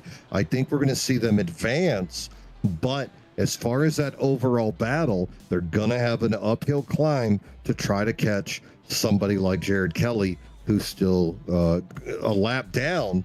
But Kelly, where's Modric? So if you're Rick Modric, you got to be happy to see all these other guys that you're battling with start to fall off. Rick Modric currently up in 17th, but much better than the 27th of a Jared Kelly, who finds himself 1 lap down. Up front, Jake Shea now going to take over the lead. That is that yellow and black 77. Outside of him, Evan Stewart. I'll tell you what, if you don't know who Fish Speed is, you just got to look at the results of Evan Stewart to try to figure out if this is a group you might want to become a part of. This guy, 2 podiums, and now still running top 5 all day long. That's at 34 Stewart. Second row, Mark Dumont. Great run by the Canadian today. Dumont, only a part-time driver, but we've seen plenty of top 10s out of the 14 Chevrolet. Great year. Mark Dumont up 24 spots now, being shown in 3rd spot. Jose Medina, Ignition Point, trying their best to get Jose pushed forward into the round of 8. Third row, going to be Ferdiani and Brandon Shelton, Tommy Fox, Rick Mandela, Zach Engel, Kevin Kyle, rounding out the top 10. Pace car about to pull out of the way, keeping eyes on the 77 of Jake Shea. He is the control car. Outside lane, Everett Stewart side by side. Nice slow roll. Stewart doing that halfway point on the car so he doesn't get a penalty, but he can also accelerate quickly. Away we go. Great start there by Jake Shea. Gonna get a couple of car lead over the rest of the pack. Stewart with momentum, getting the push from Medina and Brandon Shelton. Dumont, second car inside lane, far off of the gap. And that's not going to give Shea any help. Outside lane with momentum. Stewart, Medina, and Brandon Shelton gonna overtake that outside lane. Finally, now look at Stewart, Medina, and Shelton starting to flex. Little bit of an accordion on the inside. Jaden Porter says, let's go 3 wide, I don't mind. Then look at Lynott bailing, doesn't want anything to do with it. Porter to the inside. Now we're 2 wide. Once again, up front, though, Evan Stewart. 4 cars inside lane until you get to the outside. Brandon Shelton, Tommy Fox, and Zach Engel, first 3 on the outside. Great racing here, lap number 62 at the Plus EV Paints 267. Yeah, Jake Shea didn't find him way up there because he did not take fuel or stop at all. He is still showing last pitted on lap 45, so someone is definitely doing some bean counting behind the scenes. This is that short pit, though. You know, the short strategy. It paid off for Jake Johnson early, but then he didn't pit again. And now Jake Johnson, first car that is 1 lap down. So hopefully Jake O'Shea will pit on the first opportunity. Meanwhile, let's go 3 wide. Kevin Kyle getting left on the outside looking in. Nobody helping him. Here comes Garrett Austin. Definitely not going to give him any help. Here comes Nick Mills. You know, we're teammates in trucks, but not here. Keep your ass out there. 3 wide still. Newman going to go around.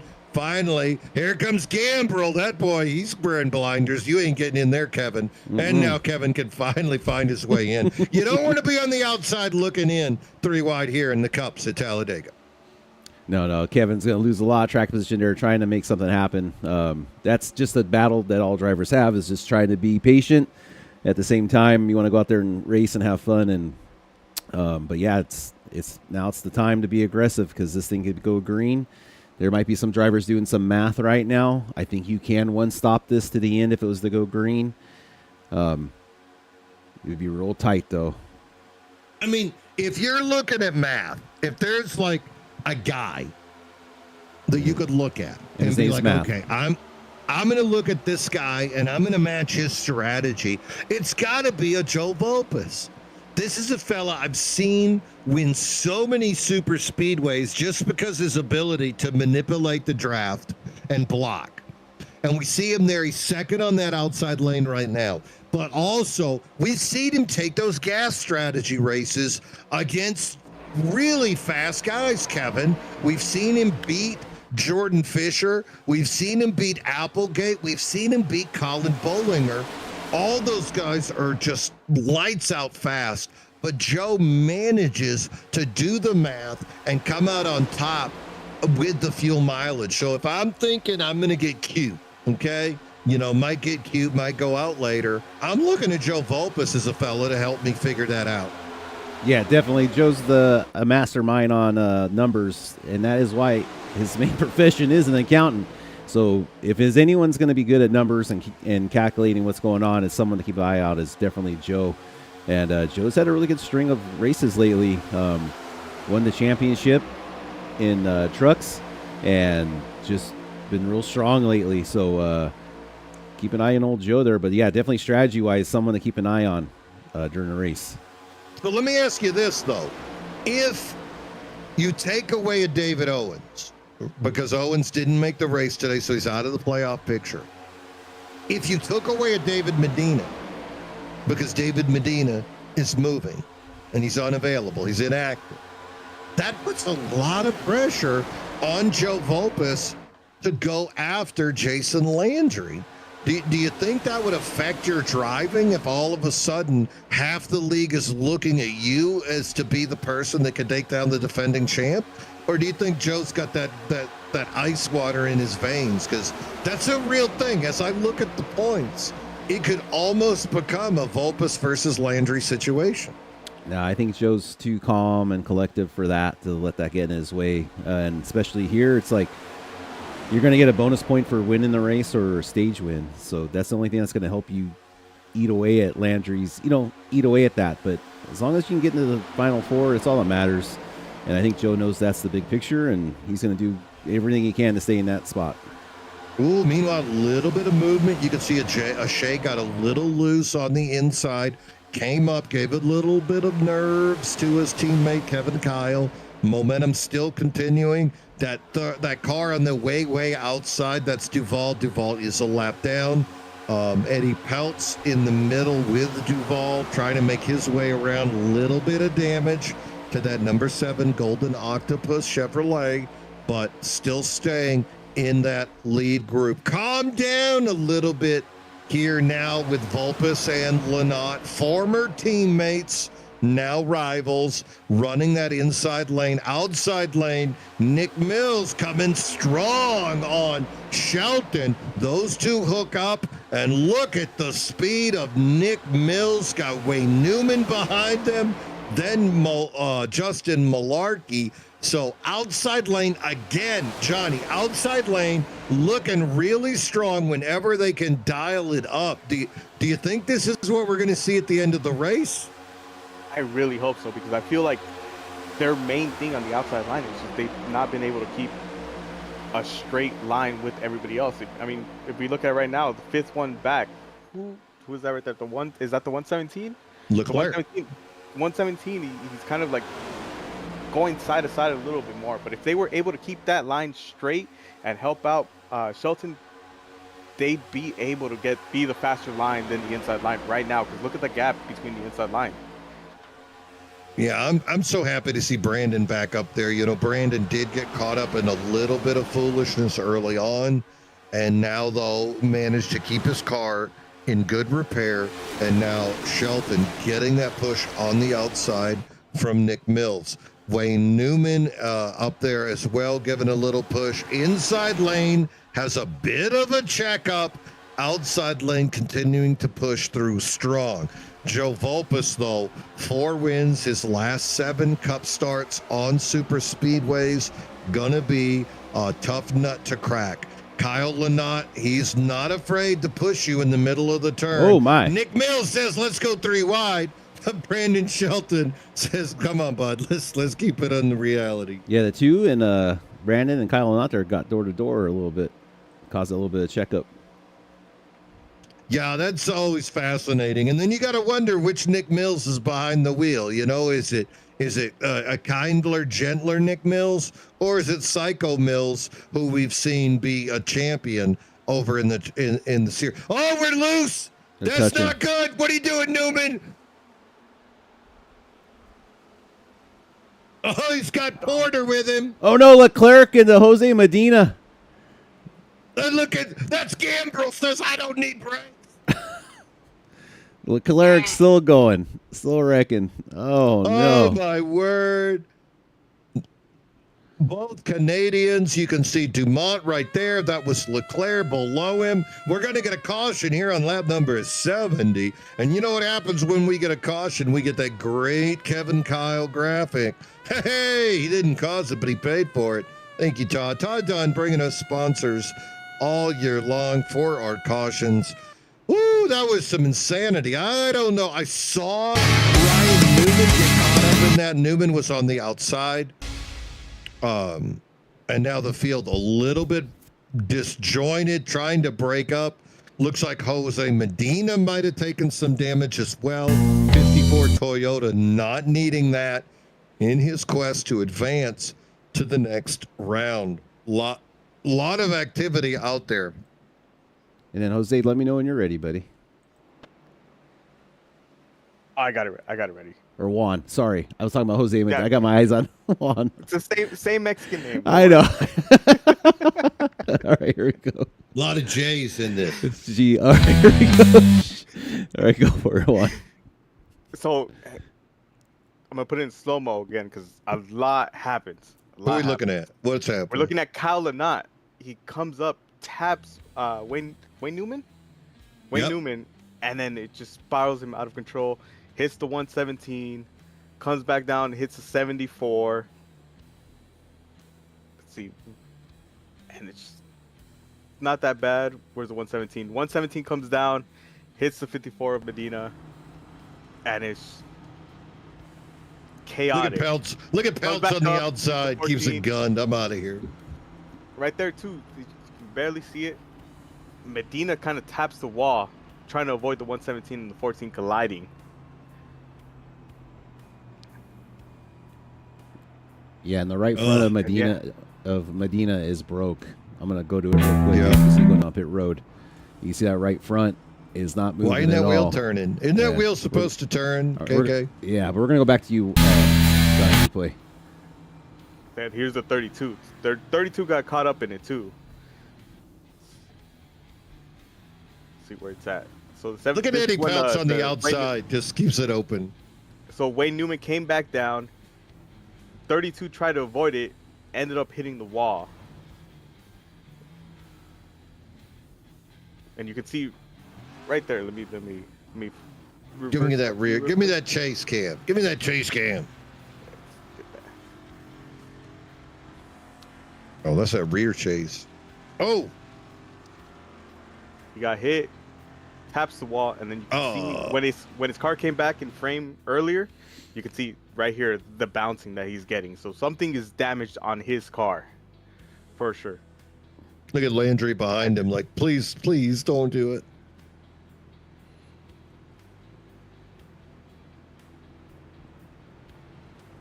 Hey, that took out at least what 7 guys. Yeah, we got a couple guys long pit stops right now happening. Let's take a look at our. Looks like Tim. I don't know. Look If at Tim, pit road. Yeah, pit road's busy. Look like a salvage yard. Meanwhile, up front, Eddie Peltz going to take over the lead. Good for him. At Peltz, look at Duval suddenly finds himself not just on the lead lap, but back into second place. And then here are some more competitive names as the day has unfolded. Brandon Shelton, Kyle Lynott being shown at 3 and 4. So again, the caution just occurred. Peltz and Duval not pitting, last pitting on 58. First cars, though, that did pit, going to be Shelton in third, Lynott in fourth. Then you've got Mills and Malarkey on that third row. Evan Stewart, Chris Smorrell, Joe Vulpes, Zach Engel. That's your top 10. So Folkham has had a pretty interesting day. Chris Smorrell, this guy hasn't had a big year. He's running part-time, but we've seen a lot of wins from Smorrell in the past, and he's part of a very competitive team that shares a lot of important data. So if this 5, he's up 25 spots right now in that 7th position. This is a guy I think we could be talking about later in the race. I know, Johnny, I know you said anybody could win on a super speedway, but you're going to need the team. And Folkham is a team. We've seen them get coordinated. And, you know, it might be a day where we could be talking about Chris Smorrell talking about his first win of the year here in the Premier Cup. Yeah, I mean, so the main thing about the super speedway is you want to team up with other teams to be able to get that slight advantage of like, hey, when are you going to pit? So we can all come down pit. We don't get stranded behind of the lead pack and all that stuff. Folkham has been doing it perfectly to where they're all staying together. They're all, from what I've seen so far, they've all been helping the first guy push him to be forward. I feel like so far that's the solid team that's been able to do everything right so far. Yeah, Ignition Point, of course, has also been a hallmark of that teamwork. But all of a sudden, after that last race, we see Medina still in the pit. That's one of those guys we were looking at from Ignition Point. Then you got to go a little bit deeper into the list to find the rest of their drivers. Ignition Point has Ferdiani being shown at 17th, Jared Kelly at 20, Landry at 21. So that team having a little bit of difficulty on that last caution that did cost them the 54 of Medina. They wanted to get Medina into that next round. Medina had the points he needed, but they wanted to give him a little bit more. Ferdiani still running strong with Landry and Kelly. Pace car out of the way. Eddie Peltz, away we go. Eddie Peltz a little bit quick right now on that restart. You know, Joe Vulpes challenged the radar gun last week, found himself on the losing end. KK, what are we talking about? How fast was he going? I don't know what's going on because Jax was way back. I think Jax just got a black flag. I'm hearing from race control, maybe, possibly. He was speeding. What about Eddie? I'm not sure what happened to Eddie. Eddie just seemed like he had a good jump. Not sure because Edward's the leader.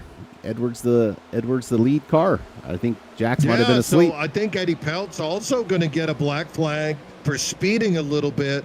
Confusion up front. Oh, Eddie Peltz. He's trying to come in the pit. Brandon Shelton making contact with him. Stewart backed off. Now Peltz finally coming in. Up front, Nick Mills going to take over with Kyle Lynott. Lynott rubs him the wrong way. Mills up the track. Lynott taking over. Here comes Malarkey. Oh, you got to love speeding on a restart, Johnny. And it's it tells you what speed you're supposed to be at. I feel like it's more panicking for the guys behind you, but if you're the first guy, you know what speed you're supposed to be at. And that's just terrible. I know, you know, with iRacing, it gives you kind of like a leverage of like, hey, can probably go like 1 mile per hour more. But anything more than that, that's on you. That's Oh, okay, so fine. If it's on him, but what about a Jax Duvall who also sped to keep up? I mean, Yeah, can it's Duvall interesting. blame Eddie Peltz for that? Or, Eddie Peltz ain't pushing the gas pedal in that number 84 car. you know what? I don't want to start controversy, Do it. but Yeah, he if you're on the does. outside lane, you have to go faster to be able to keep up with the speed of the guy in the first lane, who's in first, who has, the control of the race. But just be on his door before. I mean, you're hanging back so far. I really want to know what happened to that. If someone could explain to us in chat what happened there, because both guys got a black flag. They're both the leaders. Like you said, it had to be someone speeding, and then, I'm not sure. Eddie Peltz definitely speeding. Duvall on the outside was trying to match his speed and didn't work out. Both guys with black flags. Up front now, Joe Volp is taking over the lead. Crazy. Kyle Lynott giving him a push on the inside. Malarkey, third car inside row. Outside, Zach Engel looking for some help.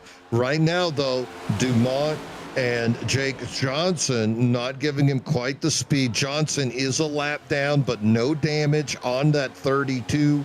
Behind the 32 of Johnson, you see Garrett Austin as well. So good speed on the outside, good speed on the inside with Vulpes. Vulpes Angle side by side. This has been the story all day.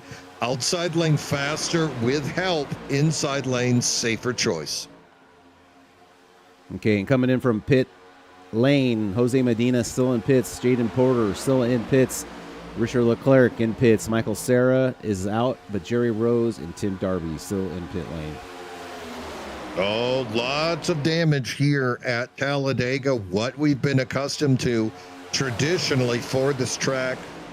Last year, not as many cautions for the Bonfire Premier Cup, but this year, Talladega getting its revenge. Top 4 cars inside lane pulling away.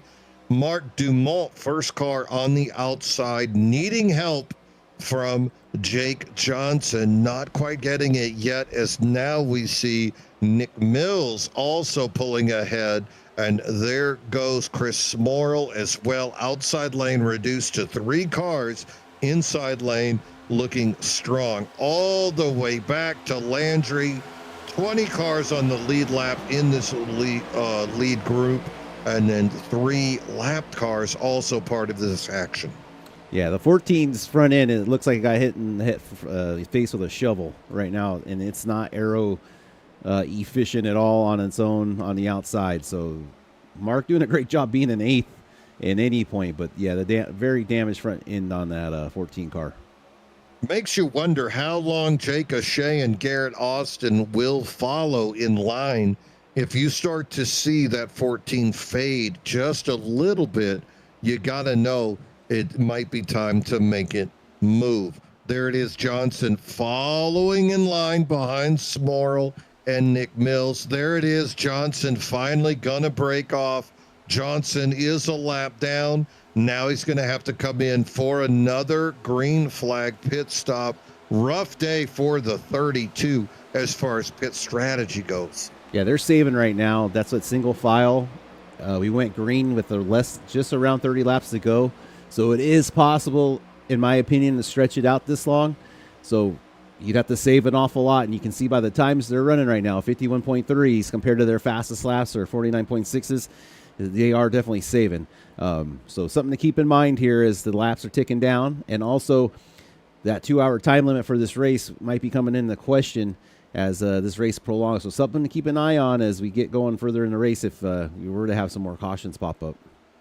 21 minutes remaining on the timer, 20 laps to go, and it takes about 51 seconds to make it around here. So something to think about, put into the brain trust as we make our way around Talladega here on lap number 81.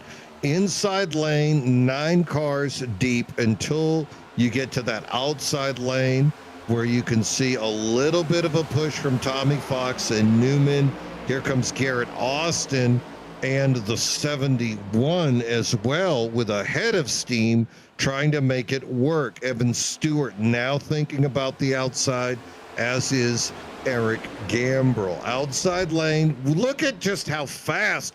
I think Tommy Fox has had enough of this fuel-saving foolishness, and he just drives straight up to the front. Only had Ryan Newman to push him. Now it's Fox, Newman, Garrett Austin. Those three guys not impressed by the fuel-saving strategy of Angle, Vulpes. And now look at Nick Mills looking around the outside. Oh, Johnny, here comes some lap drivers. Who is that? Peltz and Johnson? And as long as they call out where they're at, everything should run smooth. That's the main thing. You want to let these guys know, like if they're coming up to lap you, hey, I'm going to stay to the top, I'm going to stay to the bottom, and let everything run smoothly. Johnson really shading to the left there, not giving the greatest room for 2 wide to get by him, but hey, I understand. Also, you can see the big gains and movements. A lot of guys saving fuel, and if you want to get up some track position, some free track position, this is the time right now because everyone's half throttle. So all you got to do is get to the outside lane, hammer down, and you'll find yourself up at the front in no time flat. But like I said, it's a lot of ass to get to 30 laps or 29 laps on this fuel tank. It is possible, but you have to be efficient with the full fuel pedal there. Tommy Fox now finds himself in the lead. Tommy up 32 spots from his starting position of 33rd. Behind him, Newman and Stewart. Outside lane now, though. Stewart here comes on the charge. Outside lane now having enough. Look at Stewart and Johnson. Very close there. Little bit of excitement. Behind them, the 14 of Dumont. And then you can see Rick Modric as well. Modric battling for best of the rest championship. Top driver from the best of the rest up in the front of this field right now. Tommy Fox, though, doesn't need to save fuel as much as he needs to lead the race. Behind him, Ryan Newman looking for that first ever Premier Cup win. Garrett Austin, teammate, right behind him. Golden Octopus has to be thrilled. And then Nick Mills. Outside lane, Evan Stewart. 2 podiums the last 2 weeks. Got a great push from Johnson and Dumont. Again, Johnson laps down, but no damage on that number 32. Top of the best of the rest contender is that number 32. Getting the help from Mark Dumont as well. And let's make it complicated. Here comes Jax Duval. No damage on that car of Duval, but boy, do you want a lap driver getting involved in this mess. Here he comes, Johnny. And what I'm looking at too is Jake O'Shea in the 77. That's a pretty big gap. From at least from my understanding, you do not want to be anything more than 0.3 seconds away from the car in front of you, because then that's when you lose the draft. You start hanging back, and to get back up to the lead pack is just nearly almost impossible. I wonder, though, if he's looking at the cars behind him, because that's the ignition point team behind O'Shea. You can see that's Ferdy, Annie, Kelly, Landry. Those 3 guys in Discord with each other. Plenty of speed in those 3 vehicles, so they are definitely hooked up. Behind them, Todd Dunn trying to maintain position with that group. And then you've got that big gap of about 13 seconds from Dunn all the way back to Mandela, who's still running back there. I think he's got that 08 of Wayne Newman with him. But those guys, that's who you worry about. Mandela finding himself 13 seconds off the lead. But that ignition point group, they are hooking up with O'Shea. Right ahead of O'Shea, he's got his buddy Brandon Shelton and then Kevin Kyle as well. So Folkham and Ignition Point now running at the back of the pack, but they are still with their group ready to make that move. We're on lap number 87 scheduled of 100, so plenty of time to make this work. Up front, Evan Stewart finds himself in the lead. He dipped down from the outside lane, taking over the inside. That is a theme we've seen all day long, using the outside to get down to the bottom once you get the front. Outside lane now led by Jake Johnson. Little bit of help from Mark Dumont. And then you can see, though, inside lane just a little bit more popular all the way back to Todd Dunn. 3 cars only using the outside lane now. Yeah, the inside lane is popular right now, but look at the 3 guys on the outside lane. They have a little bit of gap, but they're still close enough to where they can keep up with the first car of the inside lane. And then that's all you need. You just need these guys to be able to bunch up and communicate with each other well to keep up with the speed of the inside line. Let's go, Kevin. How much more fuel, though, do you think those guys are using? They only got 3. Finally, it's getting more popular, but you have to imagine that outside lane using a little bit more fuel to maintain this pace. It's the front car. Any front car of any lane is going to be taking the brunt of the fuel. Look at Gambrel doing Gambrel things. There he goes. Yeah, Duval bails. Dumont's got to stay behind the car to have any chance of just sticking with anything. But now you can see it's getting a little more racy. 17 laps to go here about, or yeah, 12 laps to go under regulation here. And it's starting to get a little more spicy as guys are starting to hit their fuel window. Johnny, where was Eric going on that? Like,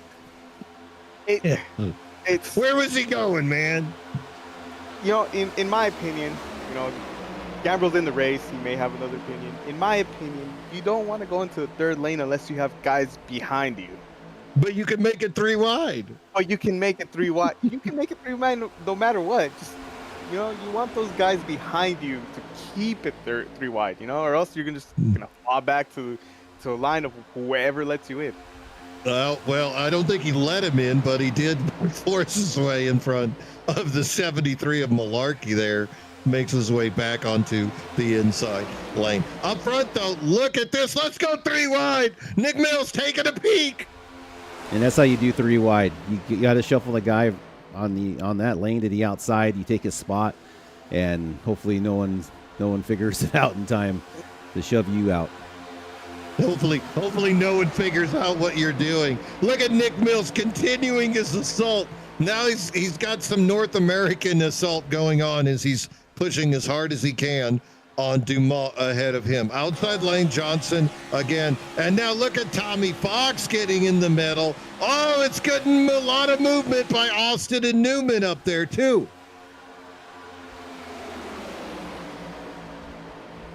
Oh yeah, the outside line right now with the top 4 guys, they're getting a lot more compact, and it's the same thing I've been saying the whole race. You need to be compact to be able to get the speed to keep up with the inside line. The inside line is a preferable line, but if you can make it work with the outside line, this is what you want to see. You want all the guys together. Now this lead group has the top 20 drivers, and then a couple of lapped guys involved. But look at the 20th guy right now. KK, kick it back. Yeah. Todd Dunn. This is how you advance. Okay? Todd's got a busted car, but he's still in the lead group, and this guy is going to make his way into the next round in the best of the rest. Is he going to win today? Probably not. But the job today of the 72 was to make it to the next round, and I think that's exactly what we're going to see out of him. Here's another guy battling, trying to advance in best of the rest, Paul Ferdiani, the Ignition Point driver. You know, he's a Steelers fan, but I'm going to overlook that for now, at least for the next 9 laps as we go around. They hit their fuel window. Front, oh, look at this. Yeah, they hit their fuel window. It's time for them to go. They're starting that third line on the top, and they're going to see what they can make some hay right now. Because right now, 9 laps to go is what I'm showing in regulation. So they made the choice to go. Yep. Up front, Golden Octopus got the same message. You can see Newman and Austin now taking over the lead. Behind them, Stewart, Fox, Mills, Angle, 3 wide. Once we go deep, they're not friends with Canada anymore. Ignition Point making their way. That's Ferdiani, Kelly Landry, leaving behind Mark Dumont. The 71 trying to maintain. That's Rick Modric on the inside. But big gap in front of him and a big gap behind him back to Gambrell. And now look, here comes Duval fading through the pack again. Wow, I'm really impressed with what the Golden Octopus boys are doing. Outside lane finally going to get help. You can see Vulpes is going to pick up Nick Mills. We'll see now what Mills can do leading that group with the assistance of the Ignition Point. Last 3 cars outside lane. So Team Folcom hadn't hit their window yet, so keep an eye now. Maybe Folcom will shoot their volley and try to get themselves back up to the front. As you can see, Ignition Point's chance got them all the way up to 11th place. Paul's in 10th, so not a huge gain. They kind of got blockaded there behind Nick Mills. So let's see when Folcom takes their chance at it. Yeah, those guys, they faded back a little bit. You can see Kyle and Shelton in 17 and 18. Jake Ashay running in 19th. Malarkey in 14th. Oh, that poor Canadian Mark Dumont again forced to the outside with just no friends on the track right now for that number 14. Falls from top 3. Now back to 17, 18, continuing to go the wrong way. Golden Octopus blocking the whole front row right now. Behind them, Nick Mills. That is not the guy to screw around with. Stewart ducks down in front of Newman. Gonna leave the outside lane open for Nick Mills. Mills getting the push from Vulpes and Lynott. And then here come the Ignition Point fellas. Great run for Ignition Point on the outside. Golden Octopus on the inside. Johnny, this is what you talked about. Having your teammates 6 laps to go. Hey, let's go 3 wide. Yeah, and that's the great thing about communications. Like, you want the guys to be able to all work together and do everything to perfection. I mean, and that's what we see from the Ignition Point. They've been doing everything so far to perfection. They're turning. Oh! Ignition Point. 3 Ignition Point guys in the wreck with each other. That's spoke perfection. too soon. Spoke too Is that soon. commentator's curse? That's a got commentator's 'em. curse. And an impressive one, too. Sorry, guys. Yes. You know what? You can't shine a laser pointer inside the car like you're doing there, Johnny. That's not right. Well, I was trying to point out the cars, you know? Right into the visor of poor Jason Landry. Here it's going to bring out a caution here on lap number 96. You know what? He didn't cause it, but he sure paid for it. Thank you, Todd. Todd Dunn giving us our cautions this year. And of course, big shout out to Plus EV Paints. This is the Plus EV Paints 267 live here on the Vortex Racing Network. Paul Ferdiani with that sponsorship. Thank you so much, Paul. And also thank you for the paint jobs. I do rock one of the Plus EV paint schemes here in the Premier. All right, I got Question now. Lap 96 caution makes you wonder exactly how it's going to work out with green-white checkers and that timer 7 minutes to go. We'll do math in a minute. Johnny, you got something ready? Yeah, I got it ready right here. Looks like, let's look at the 20 of Nick Mills and the 34. It seems like they were both holding their line, but the 34 might have come up just a little bit. I mean, the 34 should be lower down the track maybe if he knows there's a car above him, but I mean, I don't know. It's not egregious. Maybe he knew it was Nick Mills. Maybe he knew. It's not egregious. I mean, to me, that looks like a racing deal, but man, look at the catastrophe that thing set off just because of that. So, yeah, you have to rewind it and keep looking at it, but lots of cars involved there. Looks like Jason Landry. Oh, poor Jake Johnson. Look Johnson. at Verdiani's in it. Yeah. Oh, Landry's part of this mess.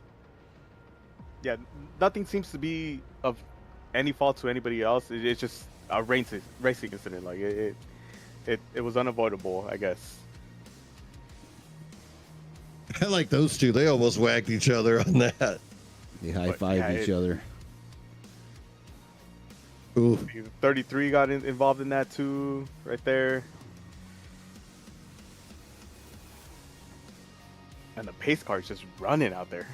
Wow. You know who was really lucky was the 87. Things wrecked in front of him and behind him. But that, if you go back and look at him make his way through that 87 just was just like, no, I had nothing to do with any of that. And then there it is behind those guys. Don't come down, Nick. Don't go up, Evan. Yeah, looked like Nick was holding his line. Evan came up into him a little bit there, just racing deal, I guess. See, y'all were saying tires don't matter. Better tires, he might have held that apron better. Yeah. I mean, yeah. Yeah. I'm the PR. I'll be the PR guy for him. Yeah, it was tires. All right, you cast the characters. Up here at the front there, Mean Gene. Yeah, that's what I'm saying. Look at this. So Golden Octopus, the 15 and the 87, with the lead right now. Behind them, Joe Vulpes, Evan Stewart. He's got a little bit of Nick Mills paint job on his right front, but he's still rolling strong. Tommy Fox, great day for the Fox man, finding himself up 28 spots into that 5th position. Kyle Lynott 6, Kevin Kyle 7, Brandon Shelton 8. Lots of names in the playoffs, just right here in that top 8. Couple of more Folcom guys, Malarkey and Smorrell 9 and 10. So teammates all together right there. Look at that.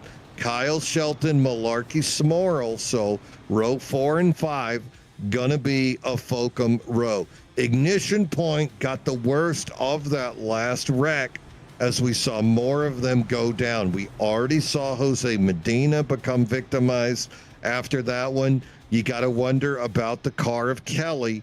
He got a little of Landry, as he did take extended repairs in the pit that last time.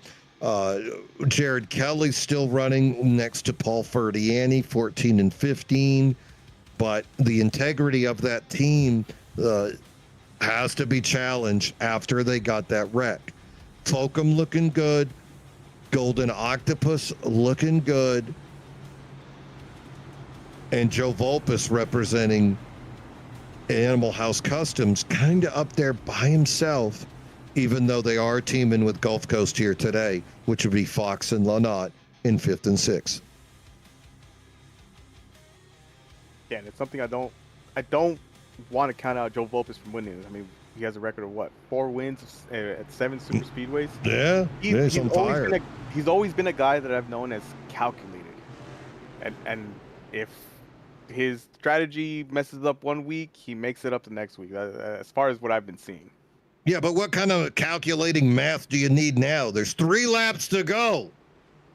Now you need friends. You need the calculating math of that the 2 guys in the front are not going to wreck. All right, so here we go. You got Newman and Austin side by side, teammates. Then behind them, Vulpes on the inside row, Stewart on the outside, Fox Lynott 3rd row. Pace car is off. Away we go. Great start here. Ryan Newman gonna get a 1-car, 2-car lead. Vulpes pulls up next to Austin. Austin brings it up high. Outside row. Austin now cuts down back. So you got Octopus 1 and 2 side by side. Stewart Vulpes. Stewart getting the push from Lynott on the outside, as well as Brandon Shelton. Oh, and we're gonna go. They touch. It's the 57. Tommy Fox gets turned by the number 31. Kevin Kyle there is what I saw, Johnny replay. So, and look at Ignition Point tapping each other. A little bit of contact between Kelly and Ferdiani. Looks like the 3 of Mandela also in that mess. Oh, all those guys were so close.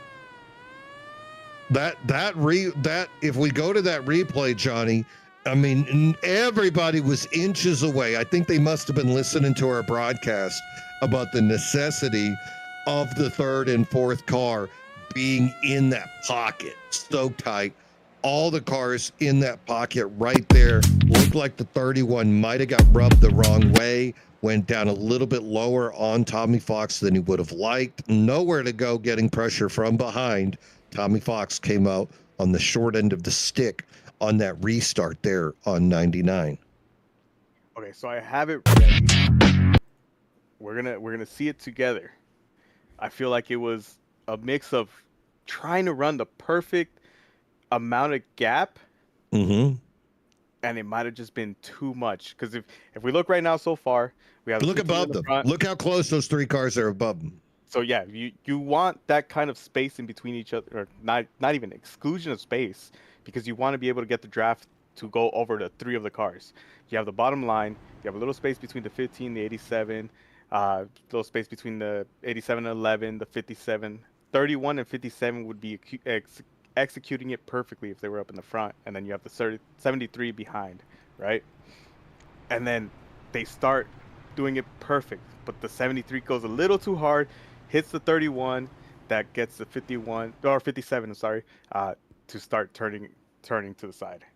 And yeah, you could see Tommy also. Tommy made contact with Vulpes, and instead of like a light tap, Tommy went backwards. And once that happened, you could see Malarkey and Kyle were coming forward. Right here, look at that. Look how far Tommy comes off the bumper of Vulpes. And when that happens, Kyle and Malarkey were just on it, and there's nowhere to go. You could see Malarkey went high, you know, that gap up stock. Good awareness there by Jared Kelly to get out of the way. Oh, and that brings Tommy right down into the wall. Kyle probably with a little bumper is scraped, but I wouldn't think that's any kind of significance. Now, Johnny, I'm going to make it even more fun. The timer has run out on the session. The timer has run out. Oh, and you know what's crazy about this? Is that we've had no cautions. Really, we've had what? This is our fourth one, not including the stage caution. How would we have been if this were a race like Daytona was, or Martinsville? Like it's insane. These guys have been, and I've said it. These guys race good. There's a lot of talent. To do it to right where the timer runs with the little amount of cautions that they've had has been amazing. Yeah, you know, things happen, and here we are. Up front, Ryan Newman. Evan Stewart did make his way into second before that caution was thrown, overtaking Austin. So you have Newman and Stewart on the front row. Garrett Austin is going to be lined up behind his teammate Ryan Newman on the inside row. Kyle Lynott outside behind Evan Stewart. Third row, Vulpes inside, Shelton on the outside. Fourth row, Smorl O'Shea. Fifth row, Kyle Malarkey. A lot of Folcom, 7, 8, 9, and 10. Up front, though, side by side. What do you do here, Johnny? You're side by side. Do you just try to hold the line and block all the way up and down the track? Or do you do well, I can't remember the slang for it, but do you leave a gap so your friend can jump in, and then the two of you just try to go? Do you block, or do you try to go as fast as you can? I've only been in one super speedway where I was actually able to make it to the end. The thing I think you have to do is you have to block both lanes. Break the wind, break the draft, so they're not able to get the speed. You're just going in and out from the first lane to the second lane. That's what I feel like. Because you got two cars. You got two cars to do this with. Yeah, I feel like that'd be the most effective way. Just break the draft for everybody. Keep yourself up in the front because you're going to be able to keep the speed, and everybody else is going to be getting dirty air.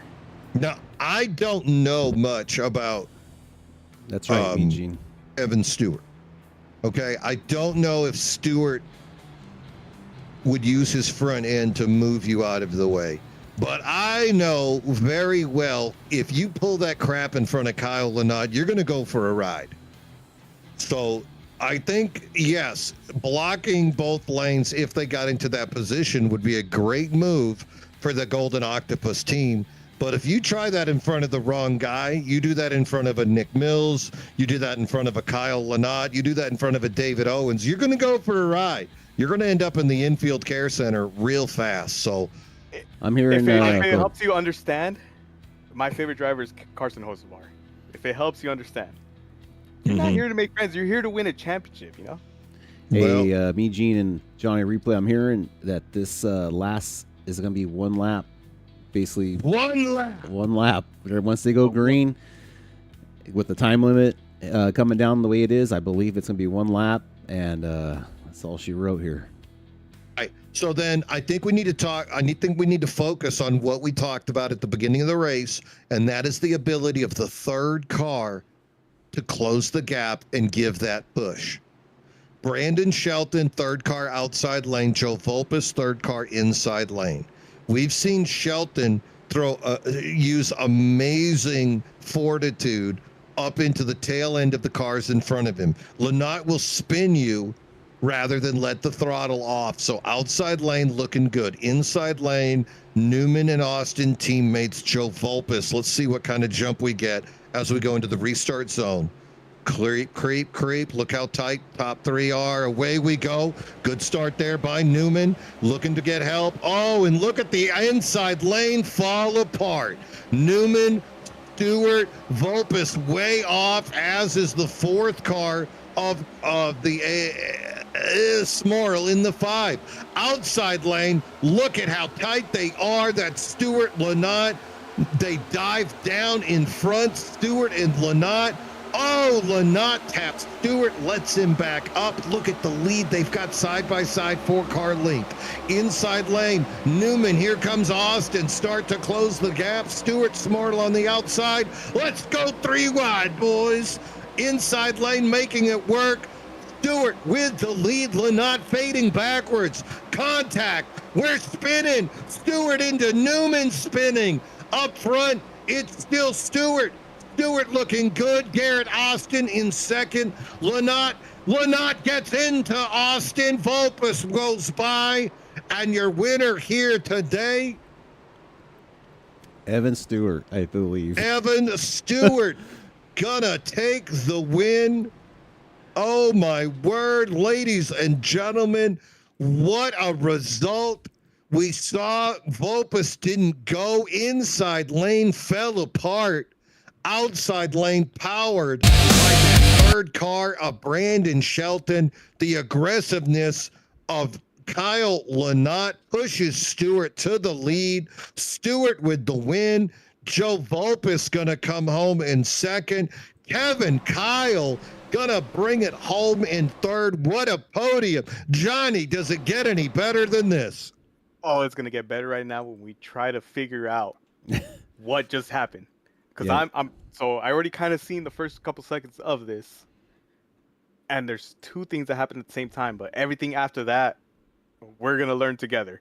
But you keep your eye on the 15 of Ryan Newman and 25 of Gambrill, almost at the same time. Where is it? Gambrill. So okay, sorry. So Gambrill gets hit first. Newman at the top of your screen, you can see gets hit too. The 20, 25, the 15, then this is the big one, guys. This is what we've been waiting for.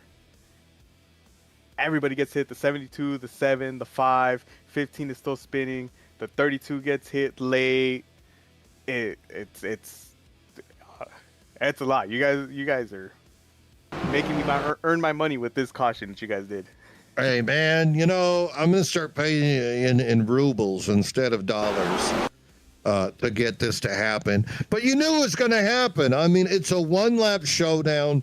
Even the Octopus teammates got into each other. Right there, you can see Garrett Austin got into the back of Newman. Outside lane also having their own issues. Eddie Peltz says, Steve Lewis ain't got nothing on me. Comes slamming into Christopher Smorl.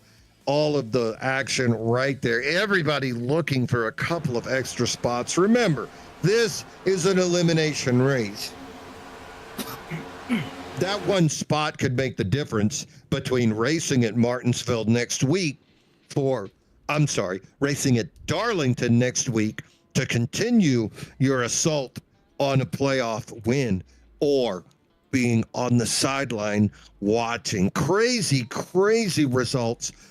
Final results of the day. Evan Stewart with the win. Joe Vulpes gonna bring it home in second. Kevin Kyle joining them on the podium. Fourth place gonna go to Zach Engel. Great day for the number 47. Garrett Austin coming home in fifth, top Golden Octopus finisher. Kyle Lennott 6, Brandon Shelton 7, Jared Kelly gonna be the top best of the rest finisher there in 8. Modric, who he's battling with, comes home in 9. Jake Ashea rounding out the top 10. What a wild finish here as we complete this round of 12 elimination race. Evan Stewart, 2 podiums the last 2 weeks, and now standing atop victory lane. First win of the year for the Fish Speed Racer. He was due, Johnny. He was due. Oh yeah, and from what I've heard of Jordan Fisher and the team that he's helping train, I'm not surprised. Like I've seen him. Like when I've helped out on Mondays, I've seen how Jordan Fisher races, and it is phenomenal. I guess something I wish I could do. Well, also points, unofficial points, after what we've seen here for next week's race at Darlington. Of course, Jason Landry going to advance. Remember, he won just last week. Also advancing, going to be Vulpes, Lennott, Medina. There it is. Woo, you're quick on that right there, Kevin. Oh, yeah. Now, the thing is, remember, will or will not David Medina be on this list? Remember, he is inactive moving forward because he's scheduled to be moving. But you and I all know you can hook a rig up in just a couple of hours. So we'll have to maintain that situation. But after this race, looks like Shelton gonna advance slightly over Medina with a 5-point advantage to sneak on through. Drivers get eliminated today. Gonna be Medina and Fox, both there at the end. So close, but just not enough. And then David Brenner as well. Rough couple of weeks for David, taking him out of contention.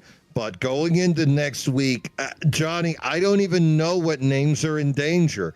I mean, obviously, Landry, defending champion, has to be looking strong. You can see the points lead that he's accumulated. But then after that, any of those guys could bust their way into the Final Four. We've seen Kyle do it on Monday nights. We've seen Duval race for championships. We've seen Lennott be Final Four just a couple of years back. Joe Vulpes just won a championship. I couldn't even begin to fathom which of these guys are the favorites to be in that Final Four. What a strong field we see right here in front of us.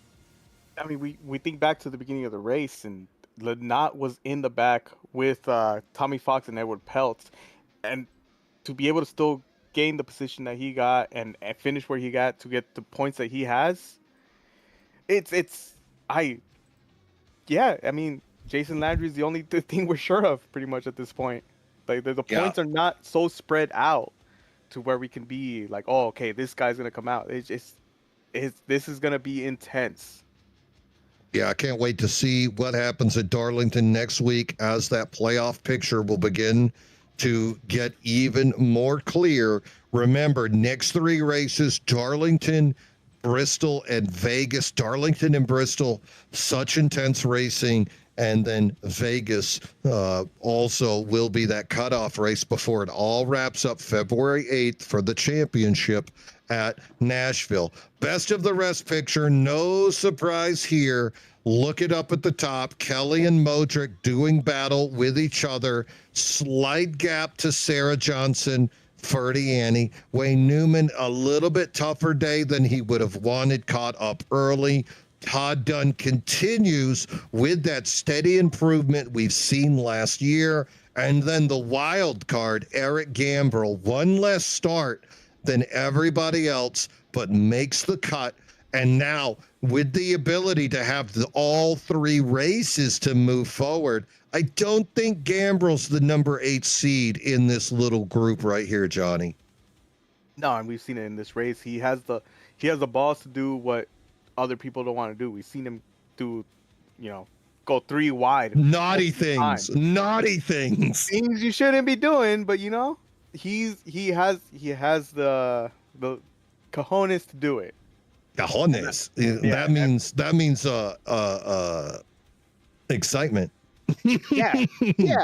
That means excitement for those of you that are not bilingual. But really, you look at that, and let's just say you give him his average points that he got from the other 2 races. Just add 20 to that.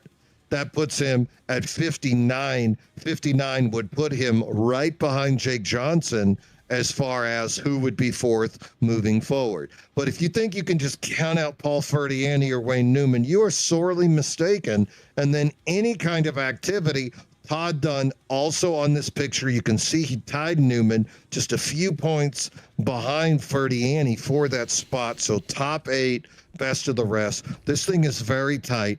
I'm still leaning toward Jared as my favorite. No disrespect to any of the other drivers, but Kelly was that guy so close to qualifying.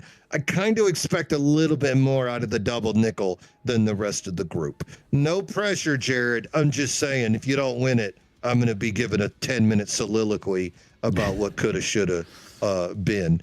Other side, again, all those drivers still up there for contention. Can't wait to see moving forward what is going to happen. Only one way to find out, and that is you got to be subscribed to the Vortex Racing Network. Vortex Racing, we've got races all week long. Only way to find out, subscribe. Go ahead and share this stream with your friends. Get them to subscribe, and they can see the action as it comes up. No bigger action. You just saw some amazing stuff. Tomorrow night, it's going to continue. The Monday night doubleheader on a little bit of a pause, Johnny. The DDI RL Monday ARCA series on a break, but then Monday Night Mayhem starting back up. Season number 6 about to open. Coming off a championship by Grant Applegate. Tomorrow, the boys will start at Charlotte. Can Applegate defend his title? Will Jordan Fisher flex and take over? And never forget Colin Bollinger and his little Mo-Power team delusional fiends will be out there, not to mention a Joe Vulpes.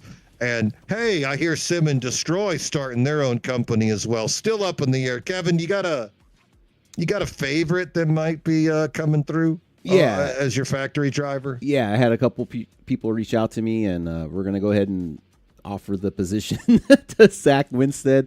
He reached out to me along with a couple other drivers, and it just seemed like it'd be a good fit. And we'll be sponsoring him on Monday Night Mayhem, and I'll be crew chiefing him as well. So we'll see how that goes. And stick around. You guys should take a look at that and see how that whole adventure pans out. But really excited to be trying that out, and the new. Something new to do. Yep. So Vortex again, Monday night. We'll be bringing you Monday Night Mayhem. Tuesday, Big Trucking Tuesday will continue. It will be the 5th race of the season.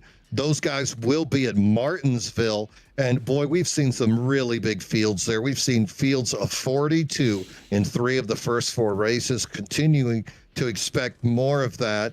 Back-to-back and 3-time champion AJ Binish on the outside of the way too early playoff standings. So competition there is fierce. And Wednesday night, that's going to start up the new DDIRL/MRL merger truck league. That'll start the 21st at Daytona. They do have another recruiting race coming up, though.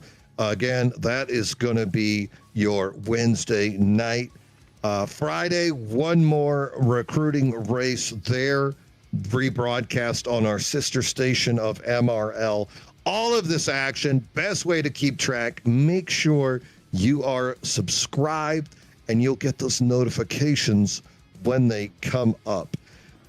Wrapping it up here from today, though, elimination round of 12 has been completed. Evan Stewart picking up his first win of the year. Congratulations to the Fish Speed driver, joined on the podium by Joe Fopus and Kevin Kyle, getting ready to do battle next week live here on Vortex at Darlington Speedway. Johnny, before we head out, you got any final thoughts, my friend?